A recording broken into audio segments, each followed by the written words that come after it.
Hello. So hopefully everything is working. This is the 30-year-old boomer edition, named after a faux pas I pulled last time I tried to do DistAns 5. So today we're going to take up a little bit more time to go over some more videos, answer some more questions, meet up with people who weren't able to make it to the first one. Hopefully people will trickle in. Usually I take these things in a more or less laid-back manner. And I hope everything is going right on the audio side. Otherwise, I'm going to get a lot of shit for setting this thing up. Although this time, I'm on my ordinary computer, so I'm expecting quite a bit less actual glitches. So for people who are interested, I have a bunch of videos that we could look at today. I imagine we'll take a look at a lot of stuff from the left. In particular, that's mostly what people forward me during these things. I have, of course, some things from Styx Hexenhammer and from Argent Templar and from a YouTuber called Pill Eater. Let me know what your preference is. But if there isn't any preference that's very notable in the chat, I imagine what we'll be going over will be the ones from Anarcho-Pack, who's an anarchist, Cuck Philosophy, who's a new leftist YouTuber who I discovered. And I reached out to him, and he got back to me saying that he might be available for a conversation. And I haven't been able to read the message yet, since it happened just as this live stream started. But we can review some of his videos. I find him, despite the name, to be kind of an interesting character. Perhaps someone who's more interested in actual conversation than most of the other left on YouTube. And then there's also ones from a bunch of other lefties. An Actual Joke comes to mind, Why the Left is Winning, and even one from Noel Plum that I pulled out considering objective morality. So, oh yeah, that's it. Why the Left Will Win by PhilosophyTube. I think he's on the left, although I could be wrong. Okay. Yeah, they're all really short. That's one thing about most of these things, is they tend to be very short. The left is succinct, if nothing else. You're not going to have any really big 30-minute videos. I guess the exception was ContraPoints. He has all these theatrics. So Charlie Adams asks how is married life? Fantastic. Everyone get married. Cuck by name, cuck by nature. I actually am sympathetic to the name Cuck Philosophy. It's basically they're doing the same thing that Murdoch does, where someone has an insult for you and you just own it. Actually, to be quite honest, that's what I'm doing right now. I'm kind of owning my own boomerism, so to speak. Whenever someone insults you on the internet, the general reaction is just to own it. So, yes, indeed, he's an actual communist, but I think that radicalism in general I actually find it refreshing. I'm kind of frustrated with the centrists, to be quite honest. The liberal sanity projects, I don't know what to say to them. I know people have, I actually have a proper live stream with Liberal Sanity Project, but people who watch this channel regularly, or the live streams at least, they're probably aware of the fact that last week I did a conversation with Liberal Sanity Project, and it went absolutely nowhere. Every time I made a point, he would just essentially redesign his argument to embrace the point, and at no point did we ever get to any kind of definitive conclusion. So it started out with ethnostates being immoral, then it shifted to I like Israel, and at no point was there any ability to reconcile the contradiction, because to my mind, as far as LSP is concerned, their beliefs are selected so that they can be moderate.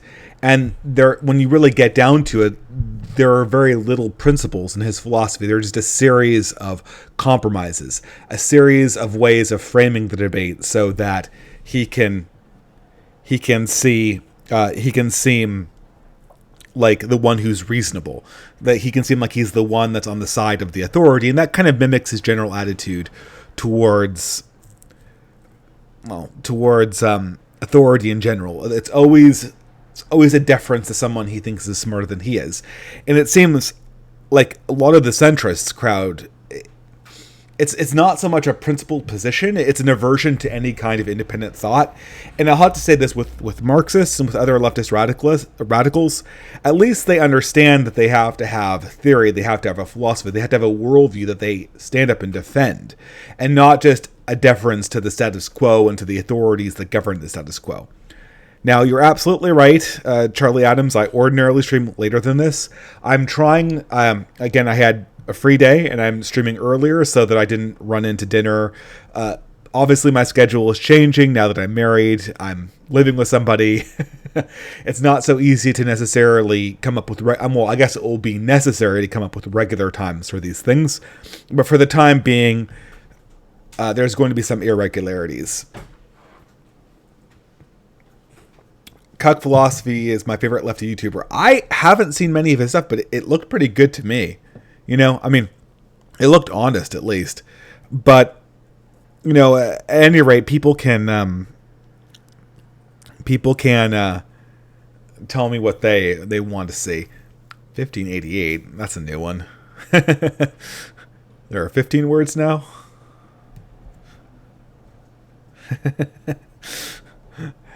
Okay. Well, I'm going to leave the chat going on a little bit longer. Usually people stream in. I'm trying to remember if there's anything. Well, I mean, nothing's really changed since I did the first part of DistAns 5. And that, I think the big thing then, as it still is, was the Sargon Medicare controversy. And I've been told, and the chat can correct me if I'm wrong, that Sargon had an article written about him very negatively by the mainstream media, and he's considering taking a break. Thank you, Catholic wench. You didn't complicate my life. You're just in the other room, and you're getting my life more regular. Okay. Well, I'll let the chat go for a little bit, but yeah, I agree with Mathoma here. The Marxists are refreshing, given the current leftist, It's not real. I mean, because we say centrist, but what we really mean is moderate left Clintonians. The people that want to govern political dialogue and conform it to what Mark Zuckerberg thinks is polite discourse. A very constrained set of ideas, not a lot of openness to radical concepts of separatism and intentional communities and the kind of things that people both on the left and the right will really need to have accepted in order to get their ideas out there to begin with. So, yeah, that's more or less the issue. Is this a poll to see what? Okay, so yeah, I see a lot of people in the chat. I see a lot of people in the chat talking about the new series announcement I did concerning. I announced a series called Traditionalist Codex because I couldn't think of any other title for it, and I was going to go over some pieces of literature and film and radio and generally culture that's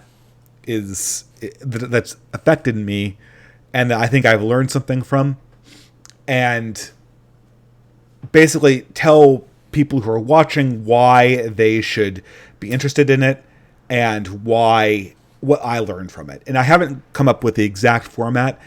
I told myself that I'd try to keep these reviews short, but nothing I ever do on YouTube is short, so who am I kidding? At this stage, you're probably going to look at a half an hour video for most of these things. A lot of the problems come when I'm trying to work these things out is I have too much to say about them. On something like Dune, which is probably going to be one of the first ones I do, I have too much to say about that book. I read it when I was very young, and it stayed with me for a very long time. I'm glad to hear your suggestions. Somebody, and it doesn't have to be something I've seen. I'll watch something new. But it does have to be something that I have an opinion on. Oftentimes I see something, and I just don't have an opinion on it, right? Oh, and yeah, Obamacare, the Bible isn't a book. If you want me to talk about a book of the Bible, then I will. And the reason why the Bible isn't a book is because I don't think I've ever sat down and read the Bible from cover to the back. I certainly have read the Bible in pieces. And when I've sat down and read it, it's usually been I've read the Gospels. and had some huge... I've read the Gospels and had an emotional reaction. I've read books like Jonah and have had an emotional reaction. I've read the Psalms and had an emotional reaction. But I haven't, like, read the Bible and had some kind of, spiritual revelation, because there's too many voices in it. Or I feel there's too many voices in it. Lord of the Rings, maybe, right? Because Lord of the Rings has this issue where it's a book that I like, but it's a book that everyone else likes a lot more than I do. And I more or less have I don't want to say ambivalent. I have a very deep emotional connection, past connection to The Hobbit. And then I remember reading Lord of the Rings and feeling a little bit underwhelmed. And then strangely enough, I remember reading 2 books after Lord of the Rings, The Silmarillion and The Children of Húrin, and I'm like, this is a masterpiece. Because I felt that The Silmarillion, and I felt in some ways The Silmarillion and The Children of Húrin were what Tolkien wanted to write when he wrote Lord of the Rings. He wanted to create an extensive world, which is what the Silmarillion, I think, is how the emphasis goes, right? The Silmarillion was the actual outline of the world of Middle-earth, which is what he wanted to create in Lord of the Rings. And The Children of Húrin was his attempt at rewriting Beowulf, which was another thing that he was trying to do with Lord of the Rings. And I feel that Lord of the Rings is Children of Húrin, Silmarillion, and then The Hobbit kind of mishmashed together, and you don't get any one of them in their full force. The Hobbit's just a fun adventure story, which is why it's good. The Hobbit is also the only one of Tolkien's works that could ever appeal to someone under the age of 16. I maintain. But anyway, no, I'm not gonna. I am going to entertain conversations about this at the beginning, where we're waiting for people to start in on the chat. But this is obviously, I'm not going to talk about. I'll actually give you guys edited videos when it comes to Traditionalist Codex, the series. I'm not going to sit here and extemporaneously hold forth about Dune. But at any rate, the poll that does matter right now, if you guys want to take it up, is going to be the one on which video I should actually look at, as opposed to what book is. What book I might do first for the Traditionalist Codex? I'll say this too about this series. I don't want to do things that I like. I also want to do things that I really hate, because I think that I have learned a lot from things that I've just hated. Like I might do a Traditionalist Codex episode on the Shrek, which I hated Shrek. And the fact that everyone liked it when I was in high school, and I'm really dating myself now, right? You know that I was in high school when Shrek came out, right?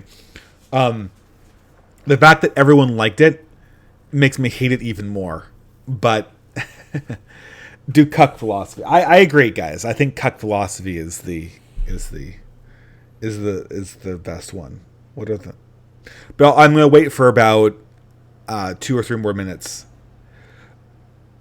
Fresh Ferment, I know, I don't like Shrek. I would be doing an analysis of Shrek to explain what I learned from my hatred of it. Do you read Gene Wolfe? I have read the first book of Gene Wolfe. I feel like I have to get through all of them before I do a review of it or do an analysis of it.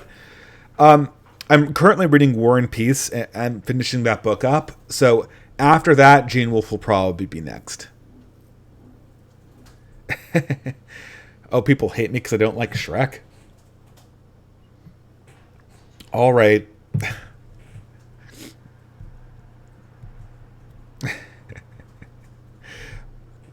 Anyway, I think we'll probably do the cuck philosophy first.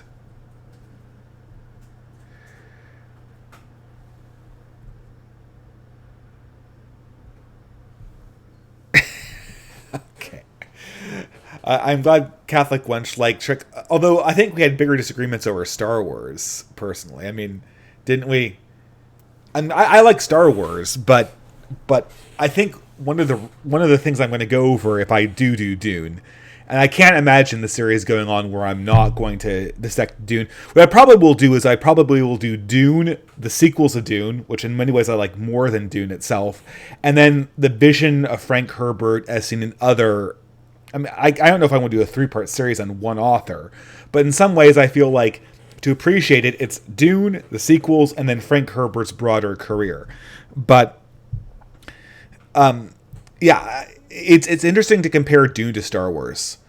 So, and it's really interesting going from Harry Potter, Star Wars, Dune, because I think that when you're a kid, when you're someone who's especially a male, going from young adult fiction to adult fiction, oftentimes that's the progress, right? It goes.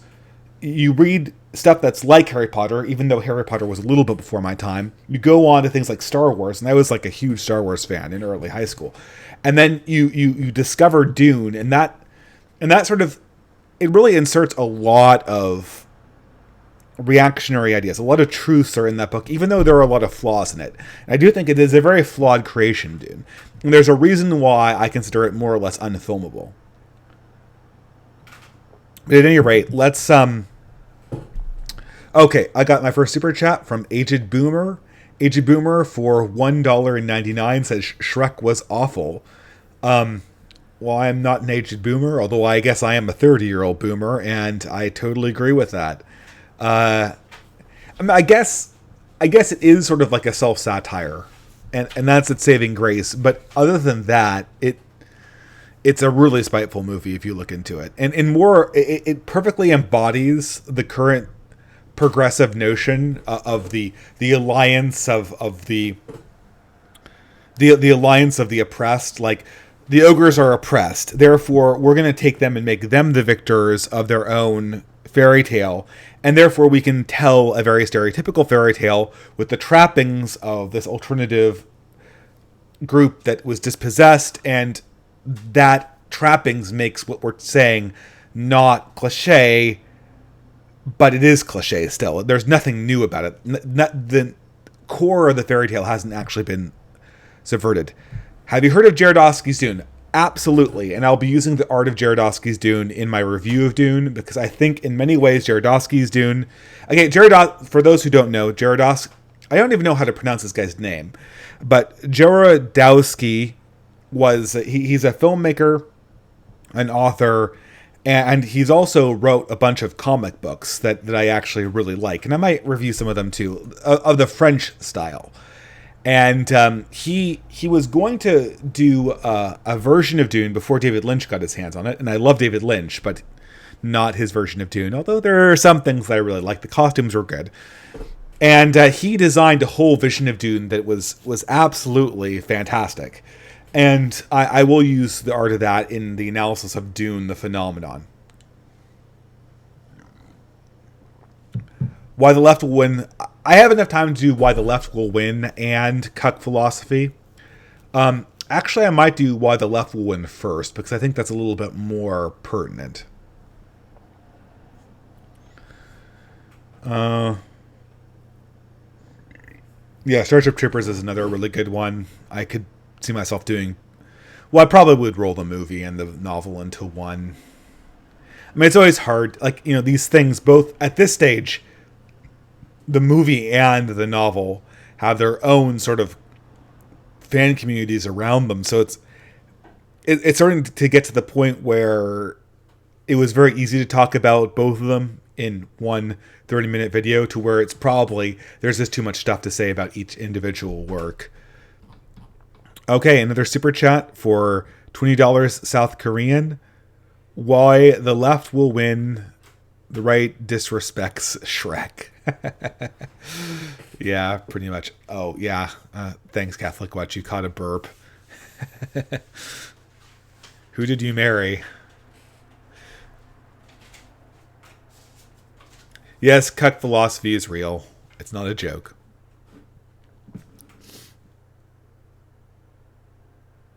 Well, people say do it before Sargon, but I don't have a video to watch for Sargon. I mean, I don't know. Do people... I mean, I'm aware of the drama. I'm aware of the general situation. But I'm not aware of, like, a video that I can watch. I'm looking at the DistAns hashtag. I'm not aware of a video that I can watch that overviews his reaction to the recent hit article against him, or the Mr. Medicare thing. I have no desire to go over the Mr. Medicare Sargon clashing of horns. That, I mean, maybe other people think that is really interesting. To me, it's just pure drama. Okay, so I guess we'll take a look at why the left will win. Although I might do Does God Equal Objective Morality later from Noel Plum. I think this format's pretty appropriate for the kind of responses I usually have to Noel Plum, which very seldomly come into coherent counter critiques and more or less are just dismissive reactions. And I like the guy, I really do. But again, what he's interested in and what he really wants to focus on is just not what I want to focus on. Okay. Success.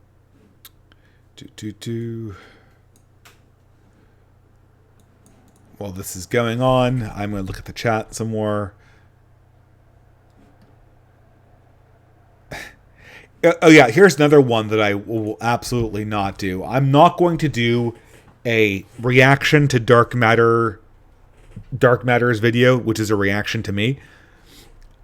He had a 30-minute video. I did it on my first DistAns. I went through it and looked at it and critiqued it and did everything like that. And then the whole, at the end of that was like an hour and a half, 2 hours, I think, for that reaction video. On top of that, he did a 4-hour video counter-critiquing my claims. I have offered again and again to meet with him and discuss these things inside a live stream, inside a conversation where we can actually clarify our points. He's totally ghosted me on this. He's never responded once, even though I contacted him on Twitter, on YouTube, basically every way that you can possibly contact him. He does not want to talk to me. And I'm not going to do an 8-hour reaction to a 4-hour reaction video. So as far as I'm concerned, that conversation is effectively dead until Dark Matter actually agrees to do a live stream with me. Although I certainly will defend any of the historical claims I made in that video, because I think I'm right and he's wrong. Okay. All right. Looks like we're ready to do Philosophy Tube. This time. Okay, let's do it. In the last few years, the right wing has gained ground across America and Europe, but despite that, I think there's a fundamental ideological reason why the left will win. So how's the volume on that, chat? I'm going to wait for a few minutes while we get the first, before we do the cut, and actually let the chat catch up so we don't have a sound mishap like we did the last time. But, I mean, it sounds good on my end, and, of course, OBS is quite fickle. And I had to say this, in my own defense of my boomerness, OBS is incredibly fickle, and it seems like almost everyone who uses it has problems. Okay. Yeah. It looks like we're good. So this is Why the Left Will Win by Philosophy Tube. I have totally forgotten anything about Philosophy Tube. I think he is a moderate left-winger. But, and I think he's quite popular as well. So, yeah, we'll do Cuck Philosophy too. Don't worry, we're going to get to that. I think that this is, they're both short videos, and of the two, I think this one is the more appropriate one to do first, because, oh, you want the volume to be a little bit louder? Okay, well, we can certainly manage that. Okay. Part 1. Love. Because love is a left-wing emotion. I think this is going to be the one thing that links together the leftist videos at this stage is, in many ways, I believe that the core principle of leftism is Gnosticism, or I never can get that word out properly, Gnosticism, which is simultaneously the belief that our ideas and our words create reality and are the ultimate source of salvation, but also pertains to a salvific view that certain elites have higher elevated spiritual souls and that we need to follow them. And I think this is a theme that comes up in most left-wing types of commentary. You see this view of themselves as an elevated Brahmin class. In her book, The Capacity Contract, scholar Stacey Clifford Simplican makes this beautiful distinction between two different kinds of political communities. The first is common to liberalism and all positions to the right of that, and has been the dominant one throughout most of human history. We'll call them communities of strength. Interesting. But okay, again, there's not much you can comment on so early in the video, but I'll keep it going. It's when you say to somebody, you're in my political team because you can do something, because you're strong, because you're fast, intelligent, because you speak the same language as me, because you have the potential for greatness in you, because of your heritage or your genes or whatever. Notice here that this communities of strength we need to have a very, very critical distinction here. Because communities of pure strength really only describe corporations. Corporations are the only people who select their membership. And they don't even select their board members. All they do is select their employees, the CEO on down to the people who sweep the floors, for their strengths. Everything else, every other community cares about strength. They're organized in order to make sure that strength is an important element in determining social hierarchy and figuring out who essentially is giving the orders and who's actually obeying them. But when it comes to who the communities define and who they defend, the communities are actually based on affiliations other than strength. The nation is not technically a community of strength in the way that Philosophy Tube has talked about it right here, or the way he just defined it. A nation is based on common history, on common culture, on to some extent common genes. That's a portion of it as well. And that together creates a heritage that defines a nation in the abstract. And from that, we prioritize strength, we incentivize strength, we give strength the force of hierarchy, allow them to make the orders, not take them, essentially. But at the same time, it's not a community defined by strength. But I'll go on. Oh, dope.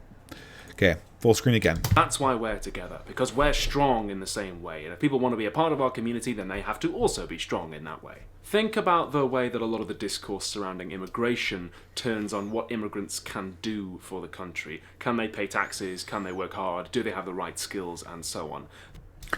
Notice, he's absolutely right about this. Modern immigration policy, at least the critiques of open immigration, when it's come from the right in most countries like America and Canada, and to a certain extent when critiques of immigration have come from moderate right-wing parties inside France and Sweden and Britain, the critiques have largely been, what can the immigrants do for us?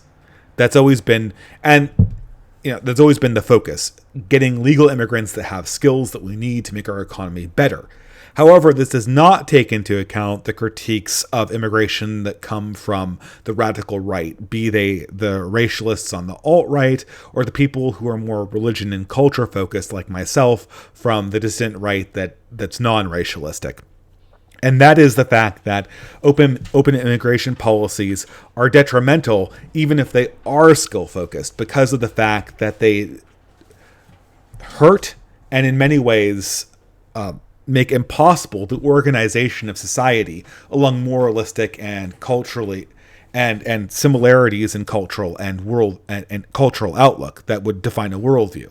So if we invite 100 million, I know there's not 100 million Chinese doctors, but hypothetically, let's say that we did invite 100 million Chinese doctors into this country, they would certainly make our economy better. But if they all believe in Maoism, they would certainly make the country incredibly less cohesive along the dimensions we talk about. So it's kind of funny here that his critique is really more of the Republican variety than it is of anything else, of corporate conservatism, so to speak. That portrays society as a community of strength. In contrast, the left has the potential, although we don't always use it, to create a fundamentally different and entirely incompatible kind of political family. A community of vulnerability. Where we say... Yeah, but this is fantasy, though. Like, you can have a community defined by a variety of things. And I probably will get into this in Cuck Philosophy's discussion as well. You can have a community that includes vulnerable people, and of course all communities are designed to defend us in moments of our own vulnerability, but having a community that's defined by vulnerability, such that you enter it when you're vulnerable and potentially want to exit it when you're not, how could that possibly be sustained? How could you come up with an incentive system that would sustain that? But again, let's let him talk. Say to somebody, you're on our team, not because of what you can do or because you can work hard or speak English or anything like that, but because we both need something. We both need healthcare, shelter, justice, time off from work, to fall in love with someone without being afraid that we'll be discriminated against because of who it is that sweeps us off our feet. But okay, there are these two different kinds of communities of strength and communities of vulnerability. Why do I think communities of vulnerability are ultimately going to win out? Okay, but let's back up here. Communities of vulnerability essentially include everybody. Their human want is unlimited. And I know that one of the reasons why I like Heck philosophy is he is more philosophically oriented. He has read Schopenhauer, which actually I haven't read, but I've read summaries of Schopenhauer, and I know he comes across this problem, is that human beings' want and or desire for something is unlimited. Now, if there is a God, then this sort of creates the need for religion, and I believe that there is this need in humanity for religion and communion with a higher power. But if there is not God, then we still fall into the Schopenhauerian trap where we will never be able to ever be satiated. And this is a difficulty because if we're defining a community based on vulnerabilities, we're essentially creating a community that's totally undifferentiated. Everyone will have wants.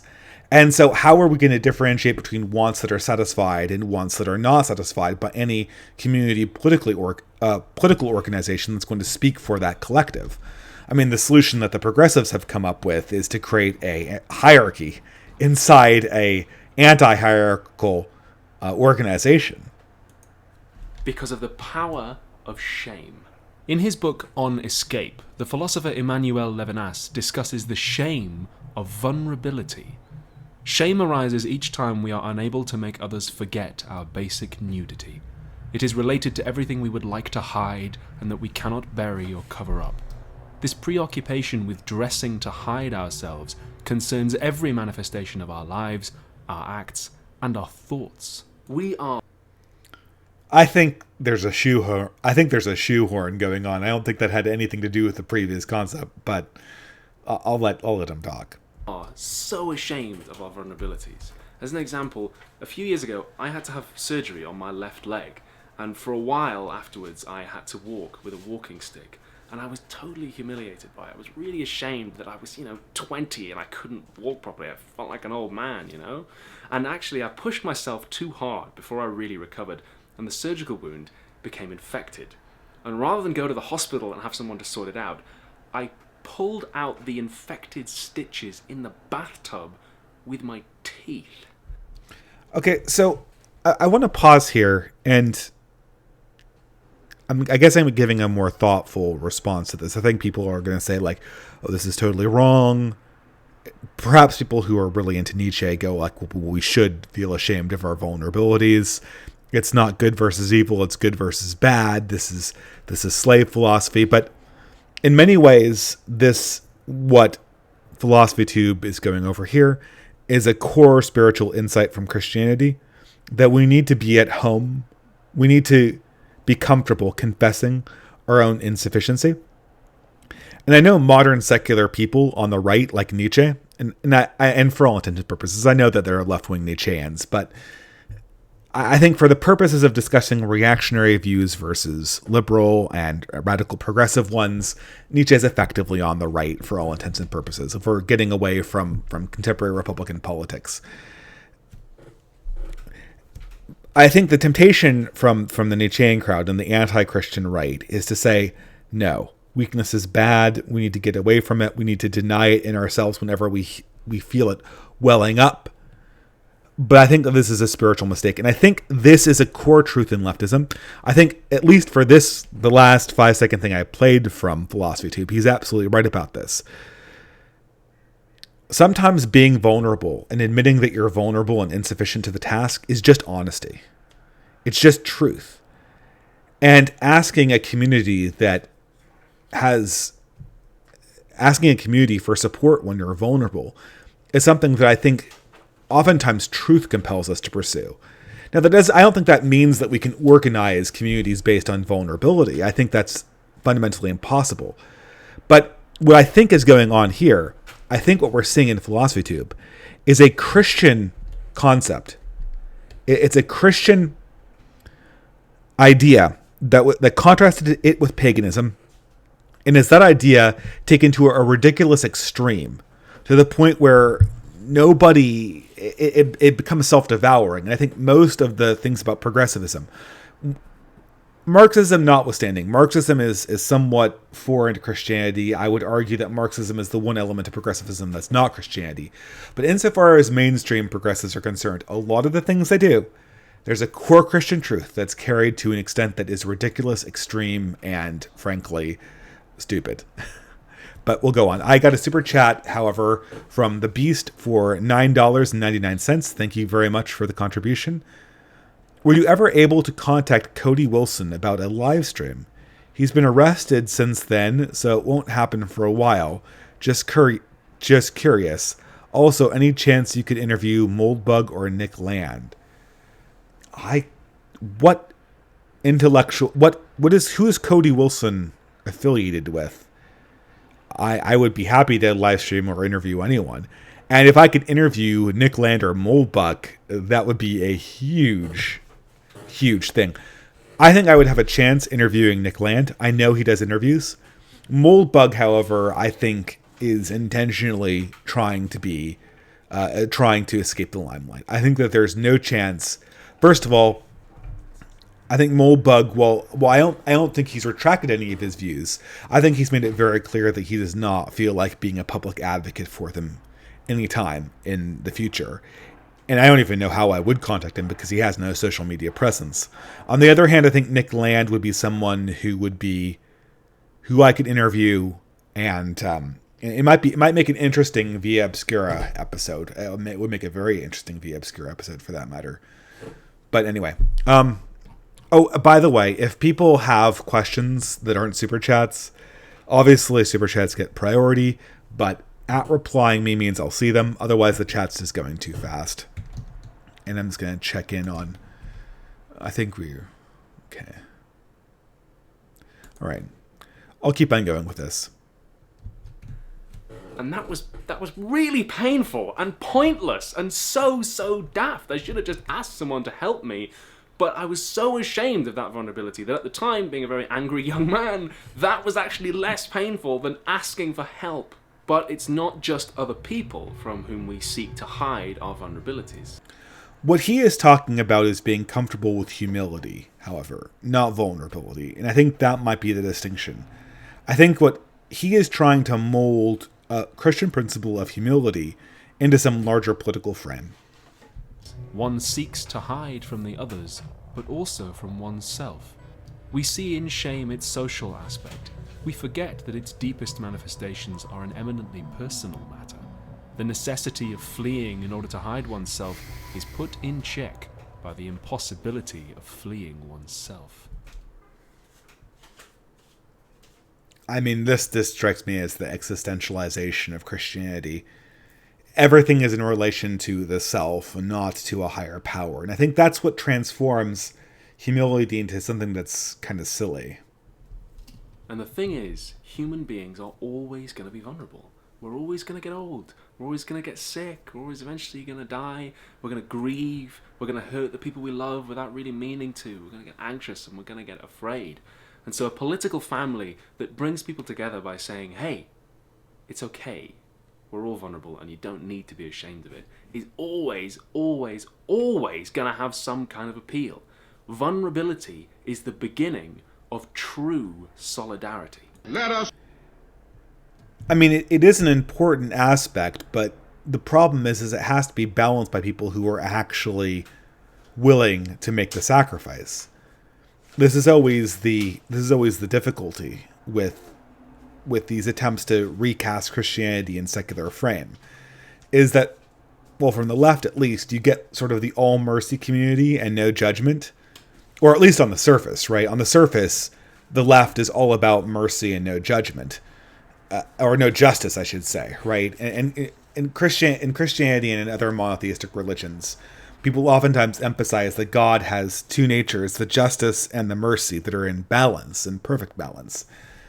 And oftentimes, because Jesus had this radical mercy to him, certain forms of Protestant Christianity, of which progressivism descends, tries to essentially distill that.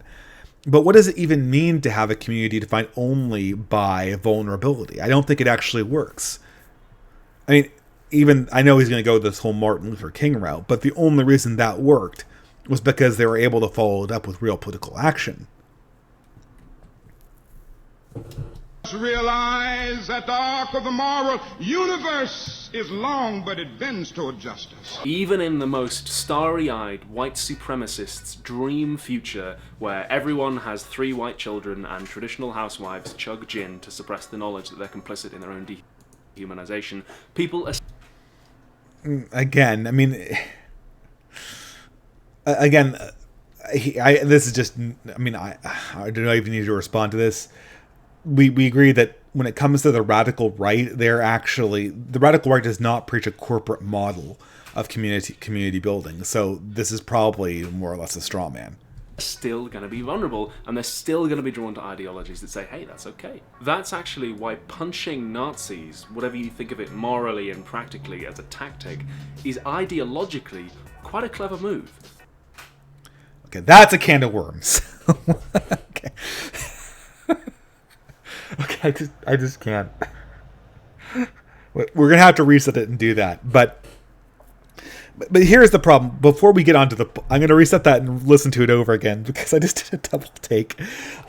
This took a turn that escalated quickly. Okay, the communities of vulnerability can't exist without sacrifice. They can't.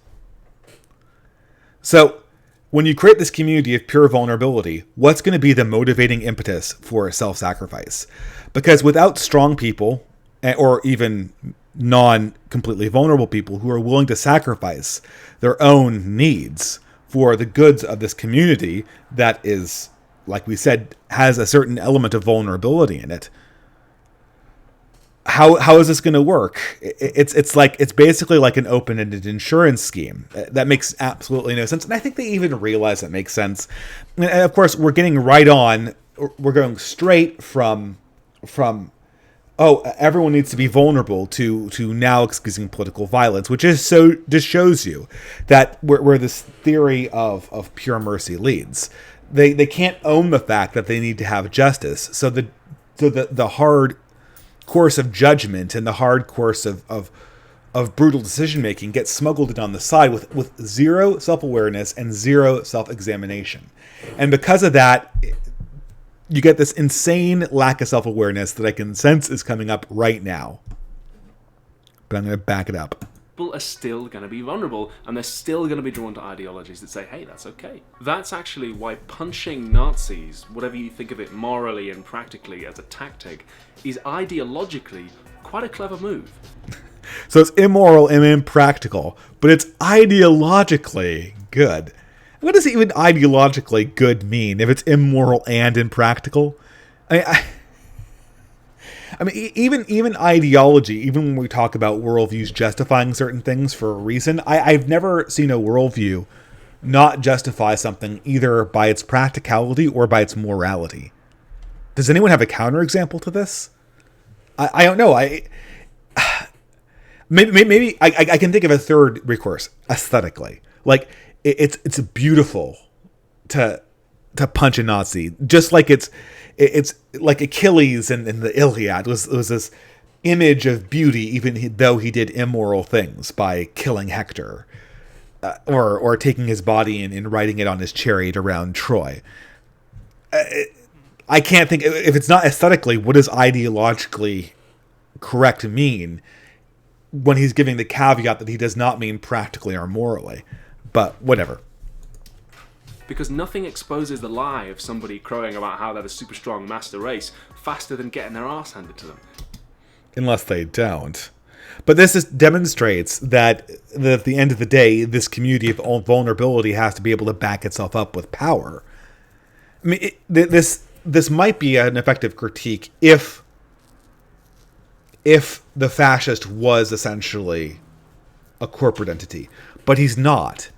The fascists, and regardless of what you think about white nationalists, they do fall into this category. They're not purely corporatists. They do openly acknowledge that their community contains vulnerability and strength. And what they're saying is they want the strength in their community to defend its vulnerability. So a white nationalist or any kind of group identitarian is not going to have a problem being vulnerable. In fact, one of the biggest complaints that the left has towards the alt-right, towards white nationalists generally, is that they're constantly whining about what? White genocide. Is not a complaint about white genocide an admission of vulnerability? It's totally at home inside the white nationalist language. And that's because he's making a mistake. The white nationalist organization is not a corporate organization. And he's basically just attacking his theory of what this radical right idea is, and not any kind of truth about it. It's a community of strength that builds up its strength so much that it can't take a hit. Even a trade union, right? Organised labour, the hallmark of the left, which is arguably a kind of community of strength, begins with the workers realising that they have shared vulnerabilities that their bosses don't have, and working together to support each other through that. It's slightly cliche to bring up 1984 in a... Okay, and before he does go into a 1984 analogy, the trade union is a corporate organization, and the only reason why it works is that it can exert strength. That was the other clause of the sentence. You're right. All real communities combine strength and vulnerability, with the exception, potentially, of the corporation. And even inside the corporation, what you are talking about is a vulnerability to risk and to losses on the part of the board or the owners that make the organization of the corporation and the way that it exists necessary for purpose. But every other organization is going to have the unification of vulnerability and strength. And if he gave his enemies the same kind of charity in argumentation that he was giving trade unionists, he'd instantly see that. Political chat, but I've got a bit of a different take on the bleakest bit of the book. In George Orwell's famous novel about fascism, the villainous O'Brien... Okay, fascism.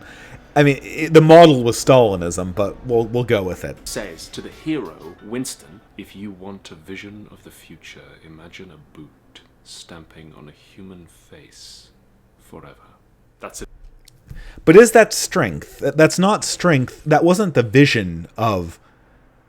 I'll put this out here for the listeners to see what they say. And this is something that I think that the boot stamping on... So for people who are not aware of 1984, it's about a totalitarian society. And in the end, the hero is being tortured by one of the minions of the totalitarian apparatus called Ingsoc, the leader of Big Brother.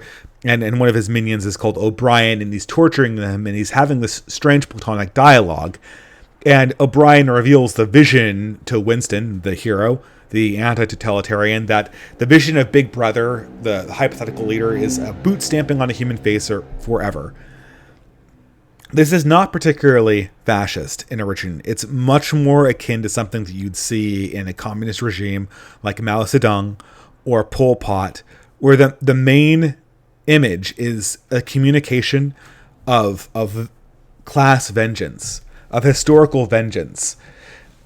When you think of fascist art, you usually think of like big, muscular, golden one type men like posing in the ice with a sword.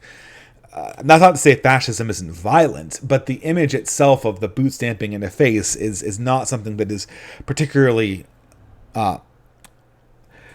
is not particularly attached to the right wing. And I think that's because the right wing is much more honest about its relationship to violence, whereas the left wing's motif, it constantly denies that it has, well, perhaps with the exception of Mao, it denies that it has this violent instinct of retribution in it and this power inside of it. And because of that, it seeps out from the side in this incredibly pathological and sick way that Orwell was describing in 1984. It's a disturbing image, but I think that there is hope even in that. Because by O'Brien's own admission, the oppression of the party will have to continue being done forever. It will never stop. The party can never ultimately win. It can just keep fighting. But, I mean, he's missing the part where in 1984 this was an intentional. The revolution had taken on a spirit of itself, so that the act of obtaining power... In 1984, the government was essentially trying to relive the moment where it took power forever, because it couldn't actually provide the things that it promised. Now, perhaps I'm incorporating a little bit of a Hayekian view in that, but that was more or less what O'Brien said, and it was not by coincidence, it was by design. Oppression has to be continuously forced, which means it isn't naturally occurring. It's not inevitable. It could, in theory, be changed. And although the bad guys do win at the end of the novel, it's notable that Winston only begins resisting when he makes himself vulnerable to Julia by falling in love with her. I suppose. I mean, love is portrayed as an act of vulnerability. It is also an act of will. So I think in all good things you will see vulnerability and strength meet, and not both in isolation. And I think that the idea of making the left the party of vulnerability, it's not true. The left is a position of strength, and all it will do is will make them blind to their own totalitarian actions, which we saw very clearly in communism. Part 2. Victimhood. Now, if you're a liberal, or you're further right-wing than that, you might be saying, hang on a minute, you leftists can't claim to have a monopoly on vulnerability, and you certainly can't claim to have a monopoly on love. Let's take an extreme example, just to prove the point, okay? The loyal white knights of the KKK. Very, very right-wing. But they say on their website how they love the white race, and how we are vulnerable to society being attacked by homosexuals and drug addicts and Jews. I mean, so now, okay, there better be a good response to this, because, this is, I mean, he picked one hell of a straw man with the KKK, but it's still more or less the critique comes out. The idea that this is what defines the left is absolutely insane. And I bet that in their private lives, they probably love their mums as well. Even Hitler had a mother, even Adolf had a... Oh, God. Why does every single left-wing YouTuber have to be a performance artist? I guess this before. I know certain aspects of my own persona here are performance art, but it's all this cutesy stuff that gets on my nerves. But in her book, The Cultural Politics of Emotion, scholar Sarah Ahmed dissects the kind of love that hate groups claim to have, and says that to say we love our people and mean only white people is to say, I love you as long as you're strong in the same ways as I think of strong. No, it means as long as you have dispositions that are similar to my own. I said this before once, I said it again. I don't think white nationalists actually care about race. I think they care about culture. I think that they're using race as a proxy for culture, which, as heuristics go, it's sloppy, but it's not out of the ballpark. And I think what's so funny is that this guy just excused punching Nazis a few seconds ago. The idea that his own group, his own community of concern is limited indicates that it's not real love. It's refuted 5 minutes ago when he said that punching Nazis was an appropriate way to deal with them. He has created his own group, of which he has admitted that he only cares about the good and the vulnerability within them. Whiteness doesn't confer upon you strength. All it is a category of being inside a certain genetic cluster. Perhaps, and most likely, a certain cultural group as well. But it has nothing to do with strength. I mean, again, maybe he's talking about white in the progressive way, where we use Marxism to recast whiteness as being bourgeoisie. But that's straight up bullshit. So, white, probably Christian, probably not LGBT, certainly not too poor. It's I love you so long as you reflect me. But not strength. Not strength. It means you're like me. The same thing that got you into saying that you don't consider Nazis or far right-wingers to be part of your community of concern. People do this. It's natural, and if you look in left-wing circles, they do this as well. The love of the self, narcissism, really, projected outwards. It's not the kind of love that says, I love you, vulnerabilities and all. Okay. That's an interesting accusation because I don't see the type of narcissism on the right that I see on the left. Feel free to correct me, but it always seems, and I think cuck philosophy might be an exception to this, that there's an incredible amount of smugness coming from the left that you just don't see on the right. And it definitely has to do with this core piece of narcissism that I think is endemic on the left. The idea that people on the left are imbued with certain spiritual qualities. I see it in this video and I see it pervasive throughout. And that really is the core of narcissism. The idea that those on the right are under some kind of attack from minorities or diversity or feminism or whatever, or people who want to punch them, has been around for millennia, literally. Well, I mean, the right in the way you're talking about hasn't been in existence for millennia. And does that mean all the people that were killed by radical left-wing regimes, like the very ones Orwell was making fun, was trying to satirize and warn against in 1984, weren't experiencing actual left-wing violence? This is another quality of leftist videos on YouTube generally, and left perspective in the culture generally, is what they'll do is they'll say, this thing that happens, it's a cliche. It's been around for a very long time. Well, that's true with everything. I mean, white people enslaving black people is a cliche. Does that mean it hasn't happened? No. Does that mean that we don't have to worry about white people being racist against black people? No. Obviously, they don't believe that. So the clichéness, he's going to use the fact that it exists as a cliche as evidence that it couldn't be real. But there's nothing that indicates that whatsoever. In her book Backlash, scholar Susan Faludi gives a history not of feminist progress, but of all the times progress has been undone by a backlash. And she, again, making the assumption that they know what progress is to begin with, which is something that you'll never see really examined seriously, at least by leftists of this variety. reveals that the arguments the right wing have made have scarcely changed in thousands of years. There's this great bit where she talks about Roman lawmakers getting really angry when women were allowed to drive chariots for the first time. And they said, women are taking over men's spaces. This in a society where women weren't even allowed to vote. Yes, but these arguments and these complaints, especially from a reactionary point of view, the consistency of them indicates that there probably is some core of truth. And this is what Mencius Moldbug brings up in his book. One of the core difficulties of progressives, is the simple explanation of the continued existence of conservative critiques against them. Because what they're saying is these views are like the flat earth. They're totally wrong. They're completely archaic, and there's no reason to believe them. They cause everyone pain, even the people who have them. And so everyone who believes them, well, they don't say this explicitly. Well, communists might say this explicitly, but certainly people on the moderate left won't say this explicitly. The implication is that people who believe them are insane or acting out some kind of tradition without examining it. But this makes no sense. I mean, it makes no sense when you think about it, right? What has happened since the end of the Roman Republic, which is where really these critiques about women being liberated on the Roman side goes on. Well, we had a collapse of the entire empire. We had massive technological loss, and then we had massive technological reconstruction. In that whole period, really no custom of the Romans came through.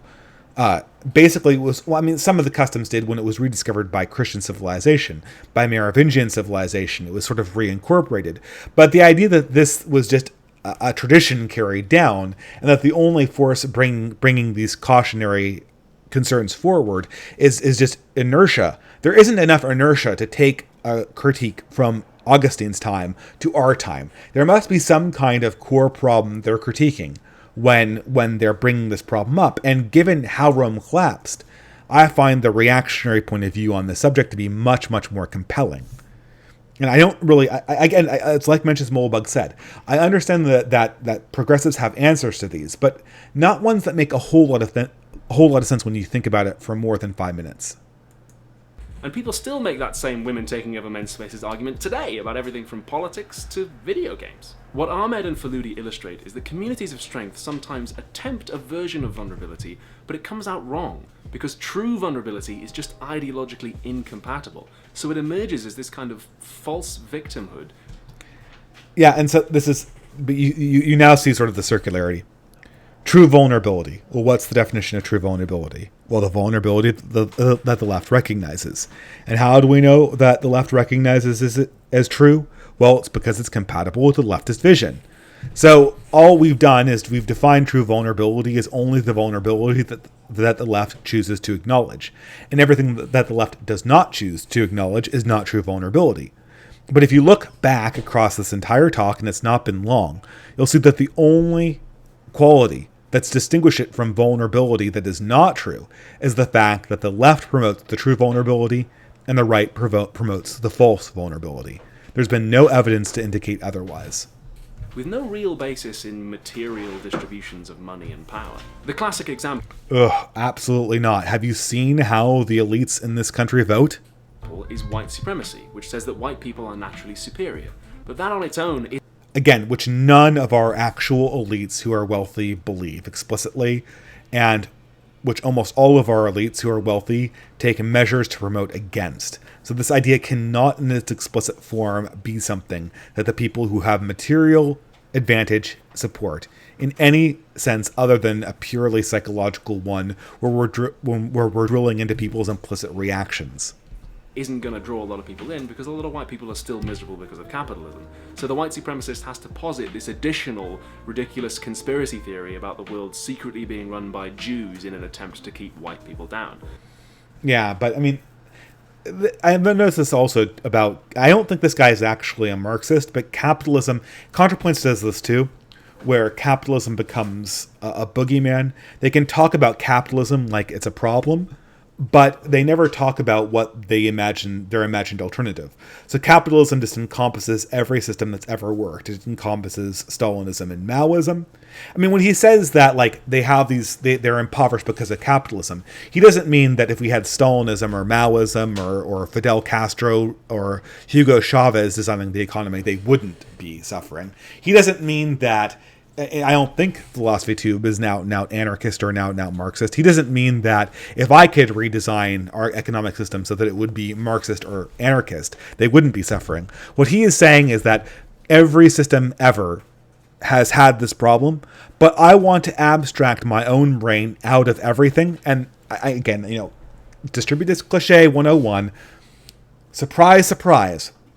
We have a critic from a liberal or progressive faction abstracting his own position out of reality and then inserting himself back in reality as a pure force of criticism. Does he believe that this existence of poverty wouldn't exist under any actual alternative that's not just some kind of hypothetical placeholder? I don't think so. But I think he's using capitalism or anti-capitalism as a way of abstracting his own criticism to the extent that he does not actually have to answer for it. He doesn't actually have to answer for a positive worldview. I've talked about these myths before in detail if you're curious. That isn't community of vulnerability, that's community of strength trying to explain why it isn't even stronger. Another example might be certain right-wing pundits like, for instance, Tucker Carlson. I'm not trying to preach too much here, whether you're a fan of his or not, whatever you think of... Oh, come on. Oh, yeah, sure. You're well, okay. Whether you're a fan of his, it's all right. I'm okay. Another thing that leftists always say, like, I'm cool with it. I'm cool with it. This is one thing that I hear constantly from people on the progressive side. It's sort of a tick that white male progressives have that I've noticed in virtually no one else, be they communist or radical right or moderate conservative or Republican. The sort of run-of-the-mill SJW type leftist white male always goes, I'm cool with that. I'm all right with that. I can live with that. He defaults it to that. And that's the one thing. If I were to characterize Liberal Sanity Project by one phrase that I hear here, and I think I hear pretty much everywhere inside a leftist video, it's always the statement, I'm cool with that. I'm okay if you want to do that. Like, it's almost like this defensive mechanism, right? Even though it's very obvious that he is not cool with Tucker Carlson, he says it anyway, because every time he's trying to shield himself from a counter-criticism, he will come back with the fact that he's cool with whatever people want to do. Bullshit. Bullshit. It's not this is not reality. I know he's not cool with this, And you know, and the whole, why should he be, right? He should just own the fact that he opposes this person. But instead we have to play this game where both LSP has to pretend like he's cool with all of these people because he doesn't want to rock the boat. And this really distinguishes the moderate liberal SJW from the communist. You can, this one phrase, every time, I guarantee you'll see this in liberal or progressive left-wing white men. Okay, I've got a super chat from Sam Pitre for $10 Canadian. For a little later, Dave, have you ever heard of the War of the Vendee? It was an event that I think you will find pertinent to our current situation in some ways. It sounds familiar. Sam Pitre, thank you for your super chat. I am drawing a blank on it right now. Maybe I'll look it up on the back end of this DistAns series. But thank you again for your super chat. Let's try to get through this. This is painful. Well, I mean, I guess all of these videos are going to be leftist videos that will be painful. I think Cuck Philosophies will be a lot more interesting, though. Tucker Carlson. He says things like the elites and the ruling class of America, they don't care about the average Joes. But factually, like literally, Tucker Carlson is a millionaire. And okay, but I bet Susan Faludi is a millionaire too. I bet half of the people who write leftist theories are technically millionaires. I mean, university professors at places like Yale and Harvard, I mean, they don't make very much money, but they have portfolios. And if they've been alive since the 60s, they've been investing them. People point this out all the time, like Tucker Carlson, and I usually think that this is a shit critique. It is a shit critique. They're rich, therefore they can't criticize people. It's a shit critique. And I always think about this when people on the right go, oh, look at that Antifa. He's all anti-capitalist, but he's doing it on his phone and his Apple phone, and he's posting pictures of himself on Facebook doing the communist salute with the rose, and the argument always is, oh, they're hypocrites. Well, and you know the left will do this too with Ayn Rand, right? And I'm not the biggest Ayn Rand fan, although I kind of liked her stuff at a certain point in my life. They'll go like, oh, well, she took Social Security. She took Social Security, so she's a hypocrite, and we don't have to listen to anything she says. Well, not really. We live in the world, right? We all need to get by in the system we currently occupy. If buying an iPhone means that you can no longer critique capitalism, why doesn't buying an iPhone mean that I can't criticize Apple's IP property? I mean, exactly what is the price of buying an iPhone or buying a piece of stock or actually looking out for your family's future by owning investments that might explode? As in the case of Noam Chomsky. Noam Chomsky's a millionaire. He's so is Michael Moore. They did very, very well for themselves with their investments. At what point does doing these things that everyone should be doing in a capitalist society make your arguments invalid? Well, from any intellectual perspective, it doesn't. And so this critique is an absolute height of hypocrisy. I bet this guy, what's his name, Philosophy Tube, is doing perfectly well for himself too. Does that mean that he cannot say that he cares for the working class interest because he's thoroughly in the bourgeoisie? TV show, and he comes from a very, very wealthy family. He is the elites. He is the ruling class. Okay, yeah, but so is Noam Chomsky, so is Susan Faludi, so is every professor, so is every left-winger, so is Hillary Clinton. It's BS. They all say, I feel your pain. But this argument only gets tried out against right-wingers. He would never accept it coming back to him against any progressive leader who's running for office. Any progressive leader who's running for office is by definition part of the ruling class. That includes Bernie Sanders. That includes the Cortez woman. It's just a facile attempt to discard the argument and not have to actually deal with it. For all those saying that conservatism is the new counterculture and the new punk rock, it's just not on the money, because counterculture has always been about resisting or avoiding domination, not being part of domination's backlash.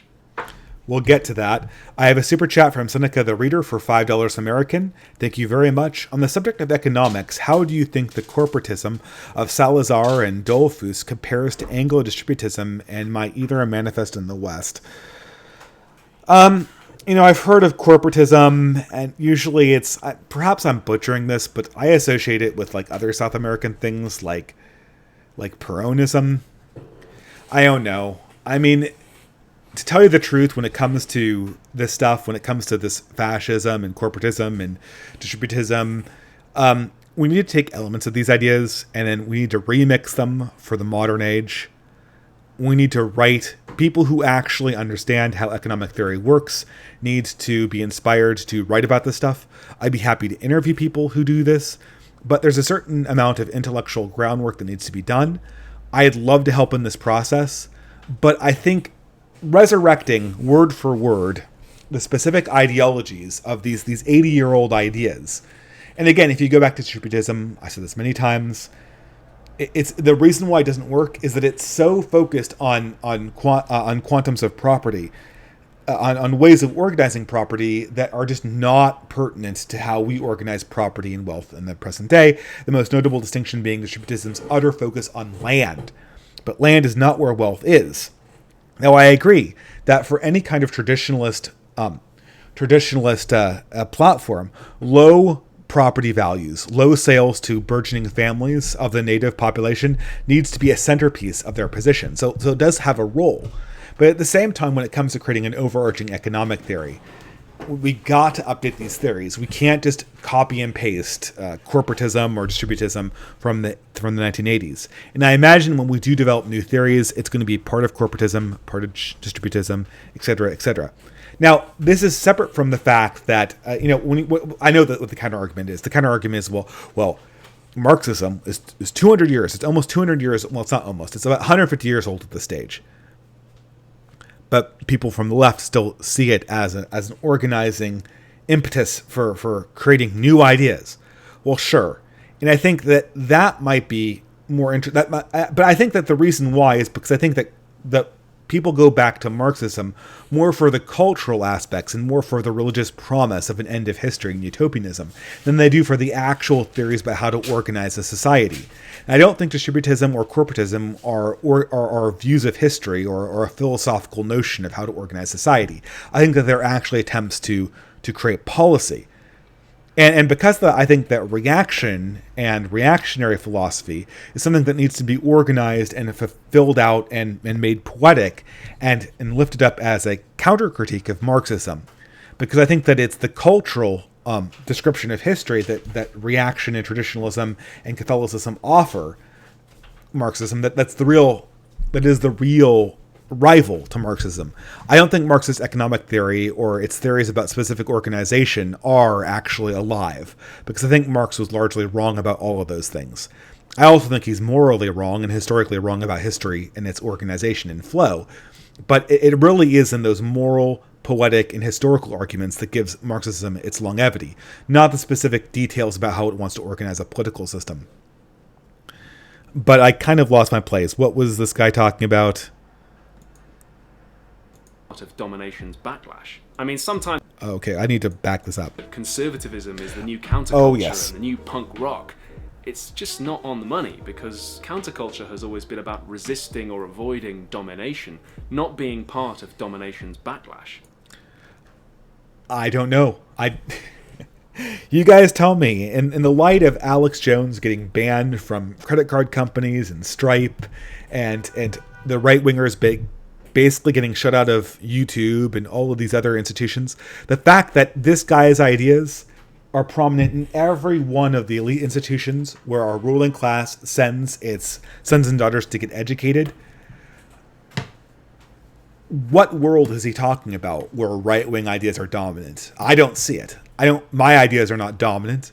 He's crafting for himself a totally mythological narrative where right-wing ideas are dominant. But this is a fantasy world. And I bet anything that if we got into a conversation, him asserting that my ideas were dominant in the West would immediately be abandoned. He needs them in this particular moment because he wants to make the case that there is no need for a conservative counterculture.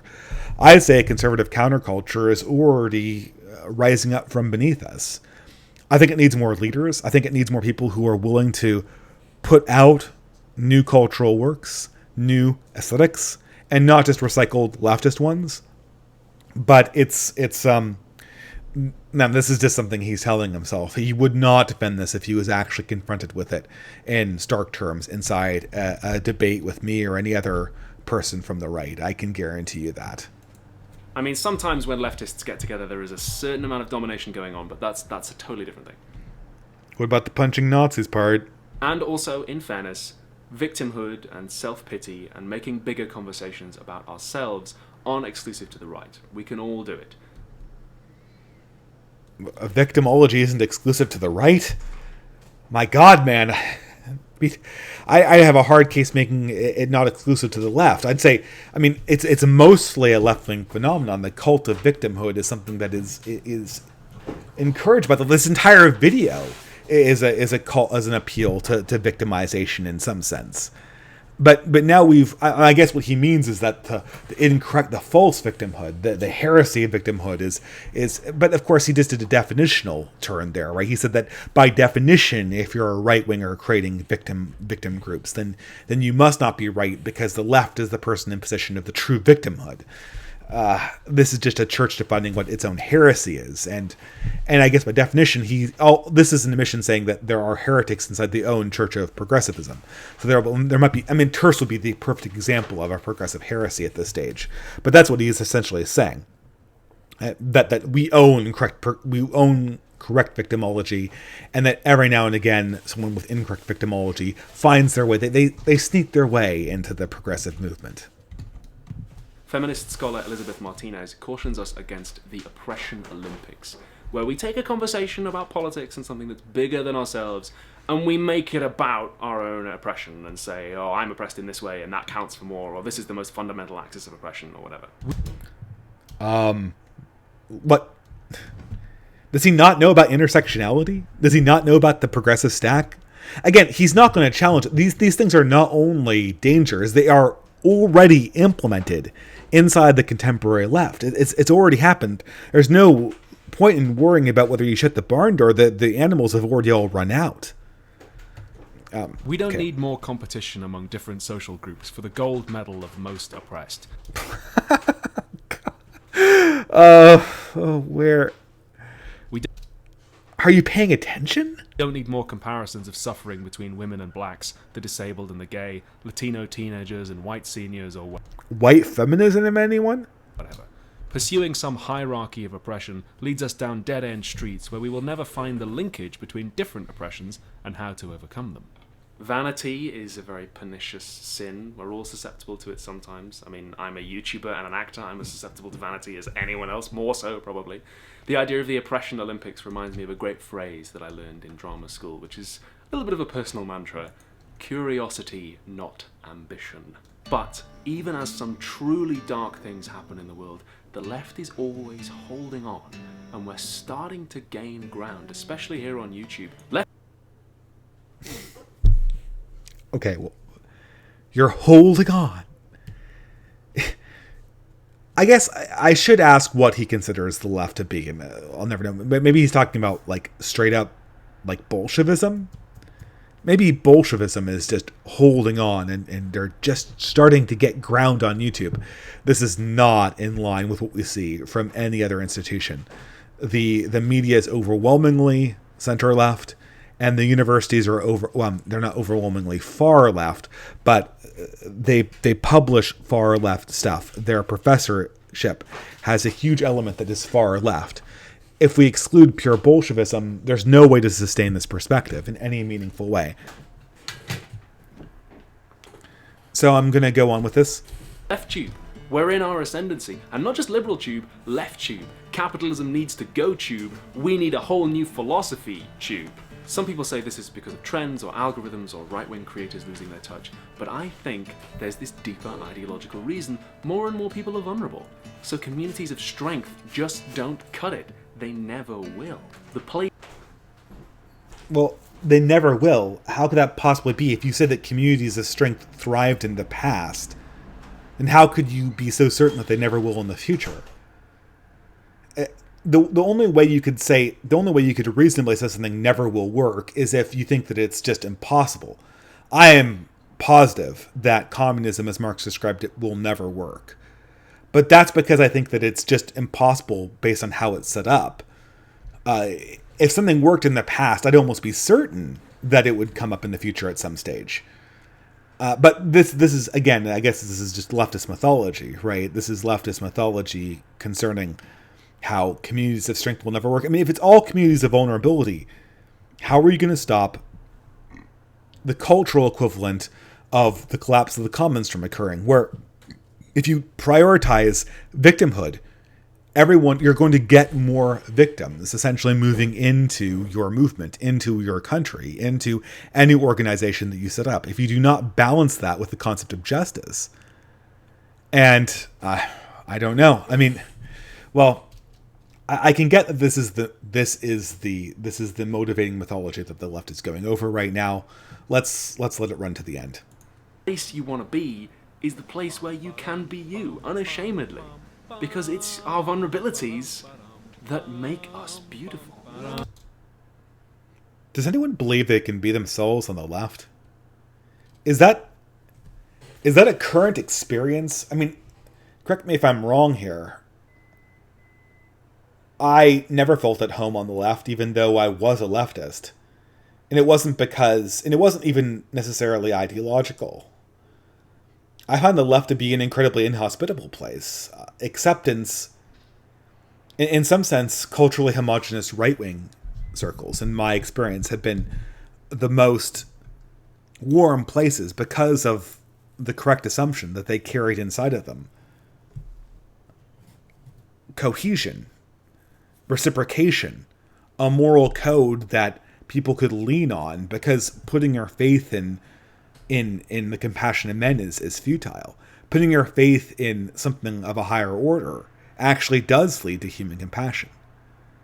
And I don't know. I don't even, you know what? I don't even think that, I bet this. I want to ask him this. I don't want to ask him anything about his theories, about his, what he, I mean, maybe I would ask him about, how this squares with Bolshevism and how he conceives of the left being this group on the outs. But what I would want to ask him is, do you actually feel at home inside the contemporary left? Because even how he holds himself, I don't think he does.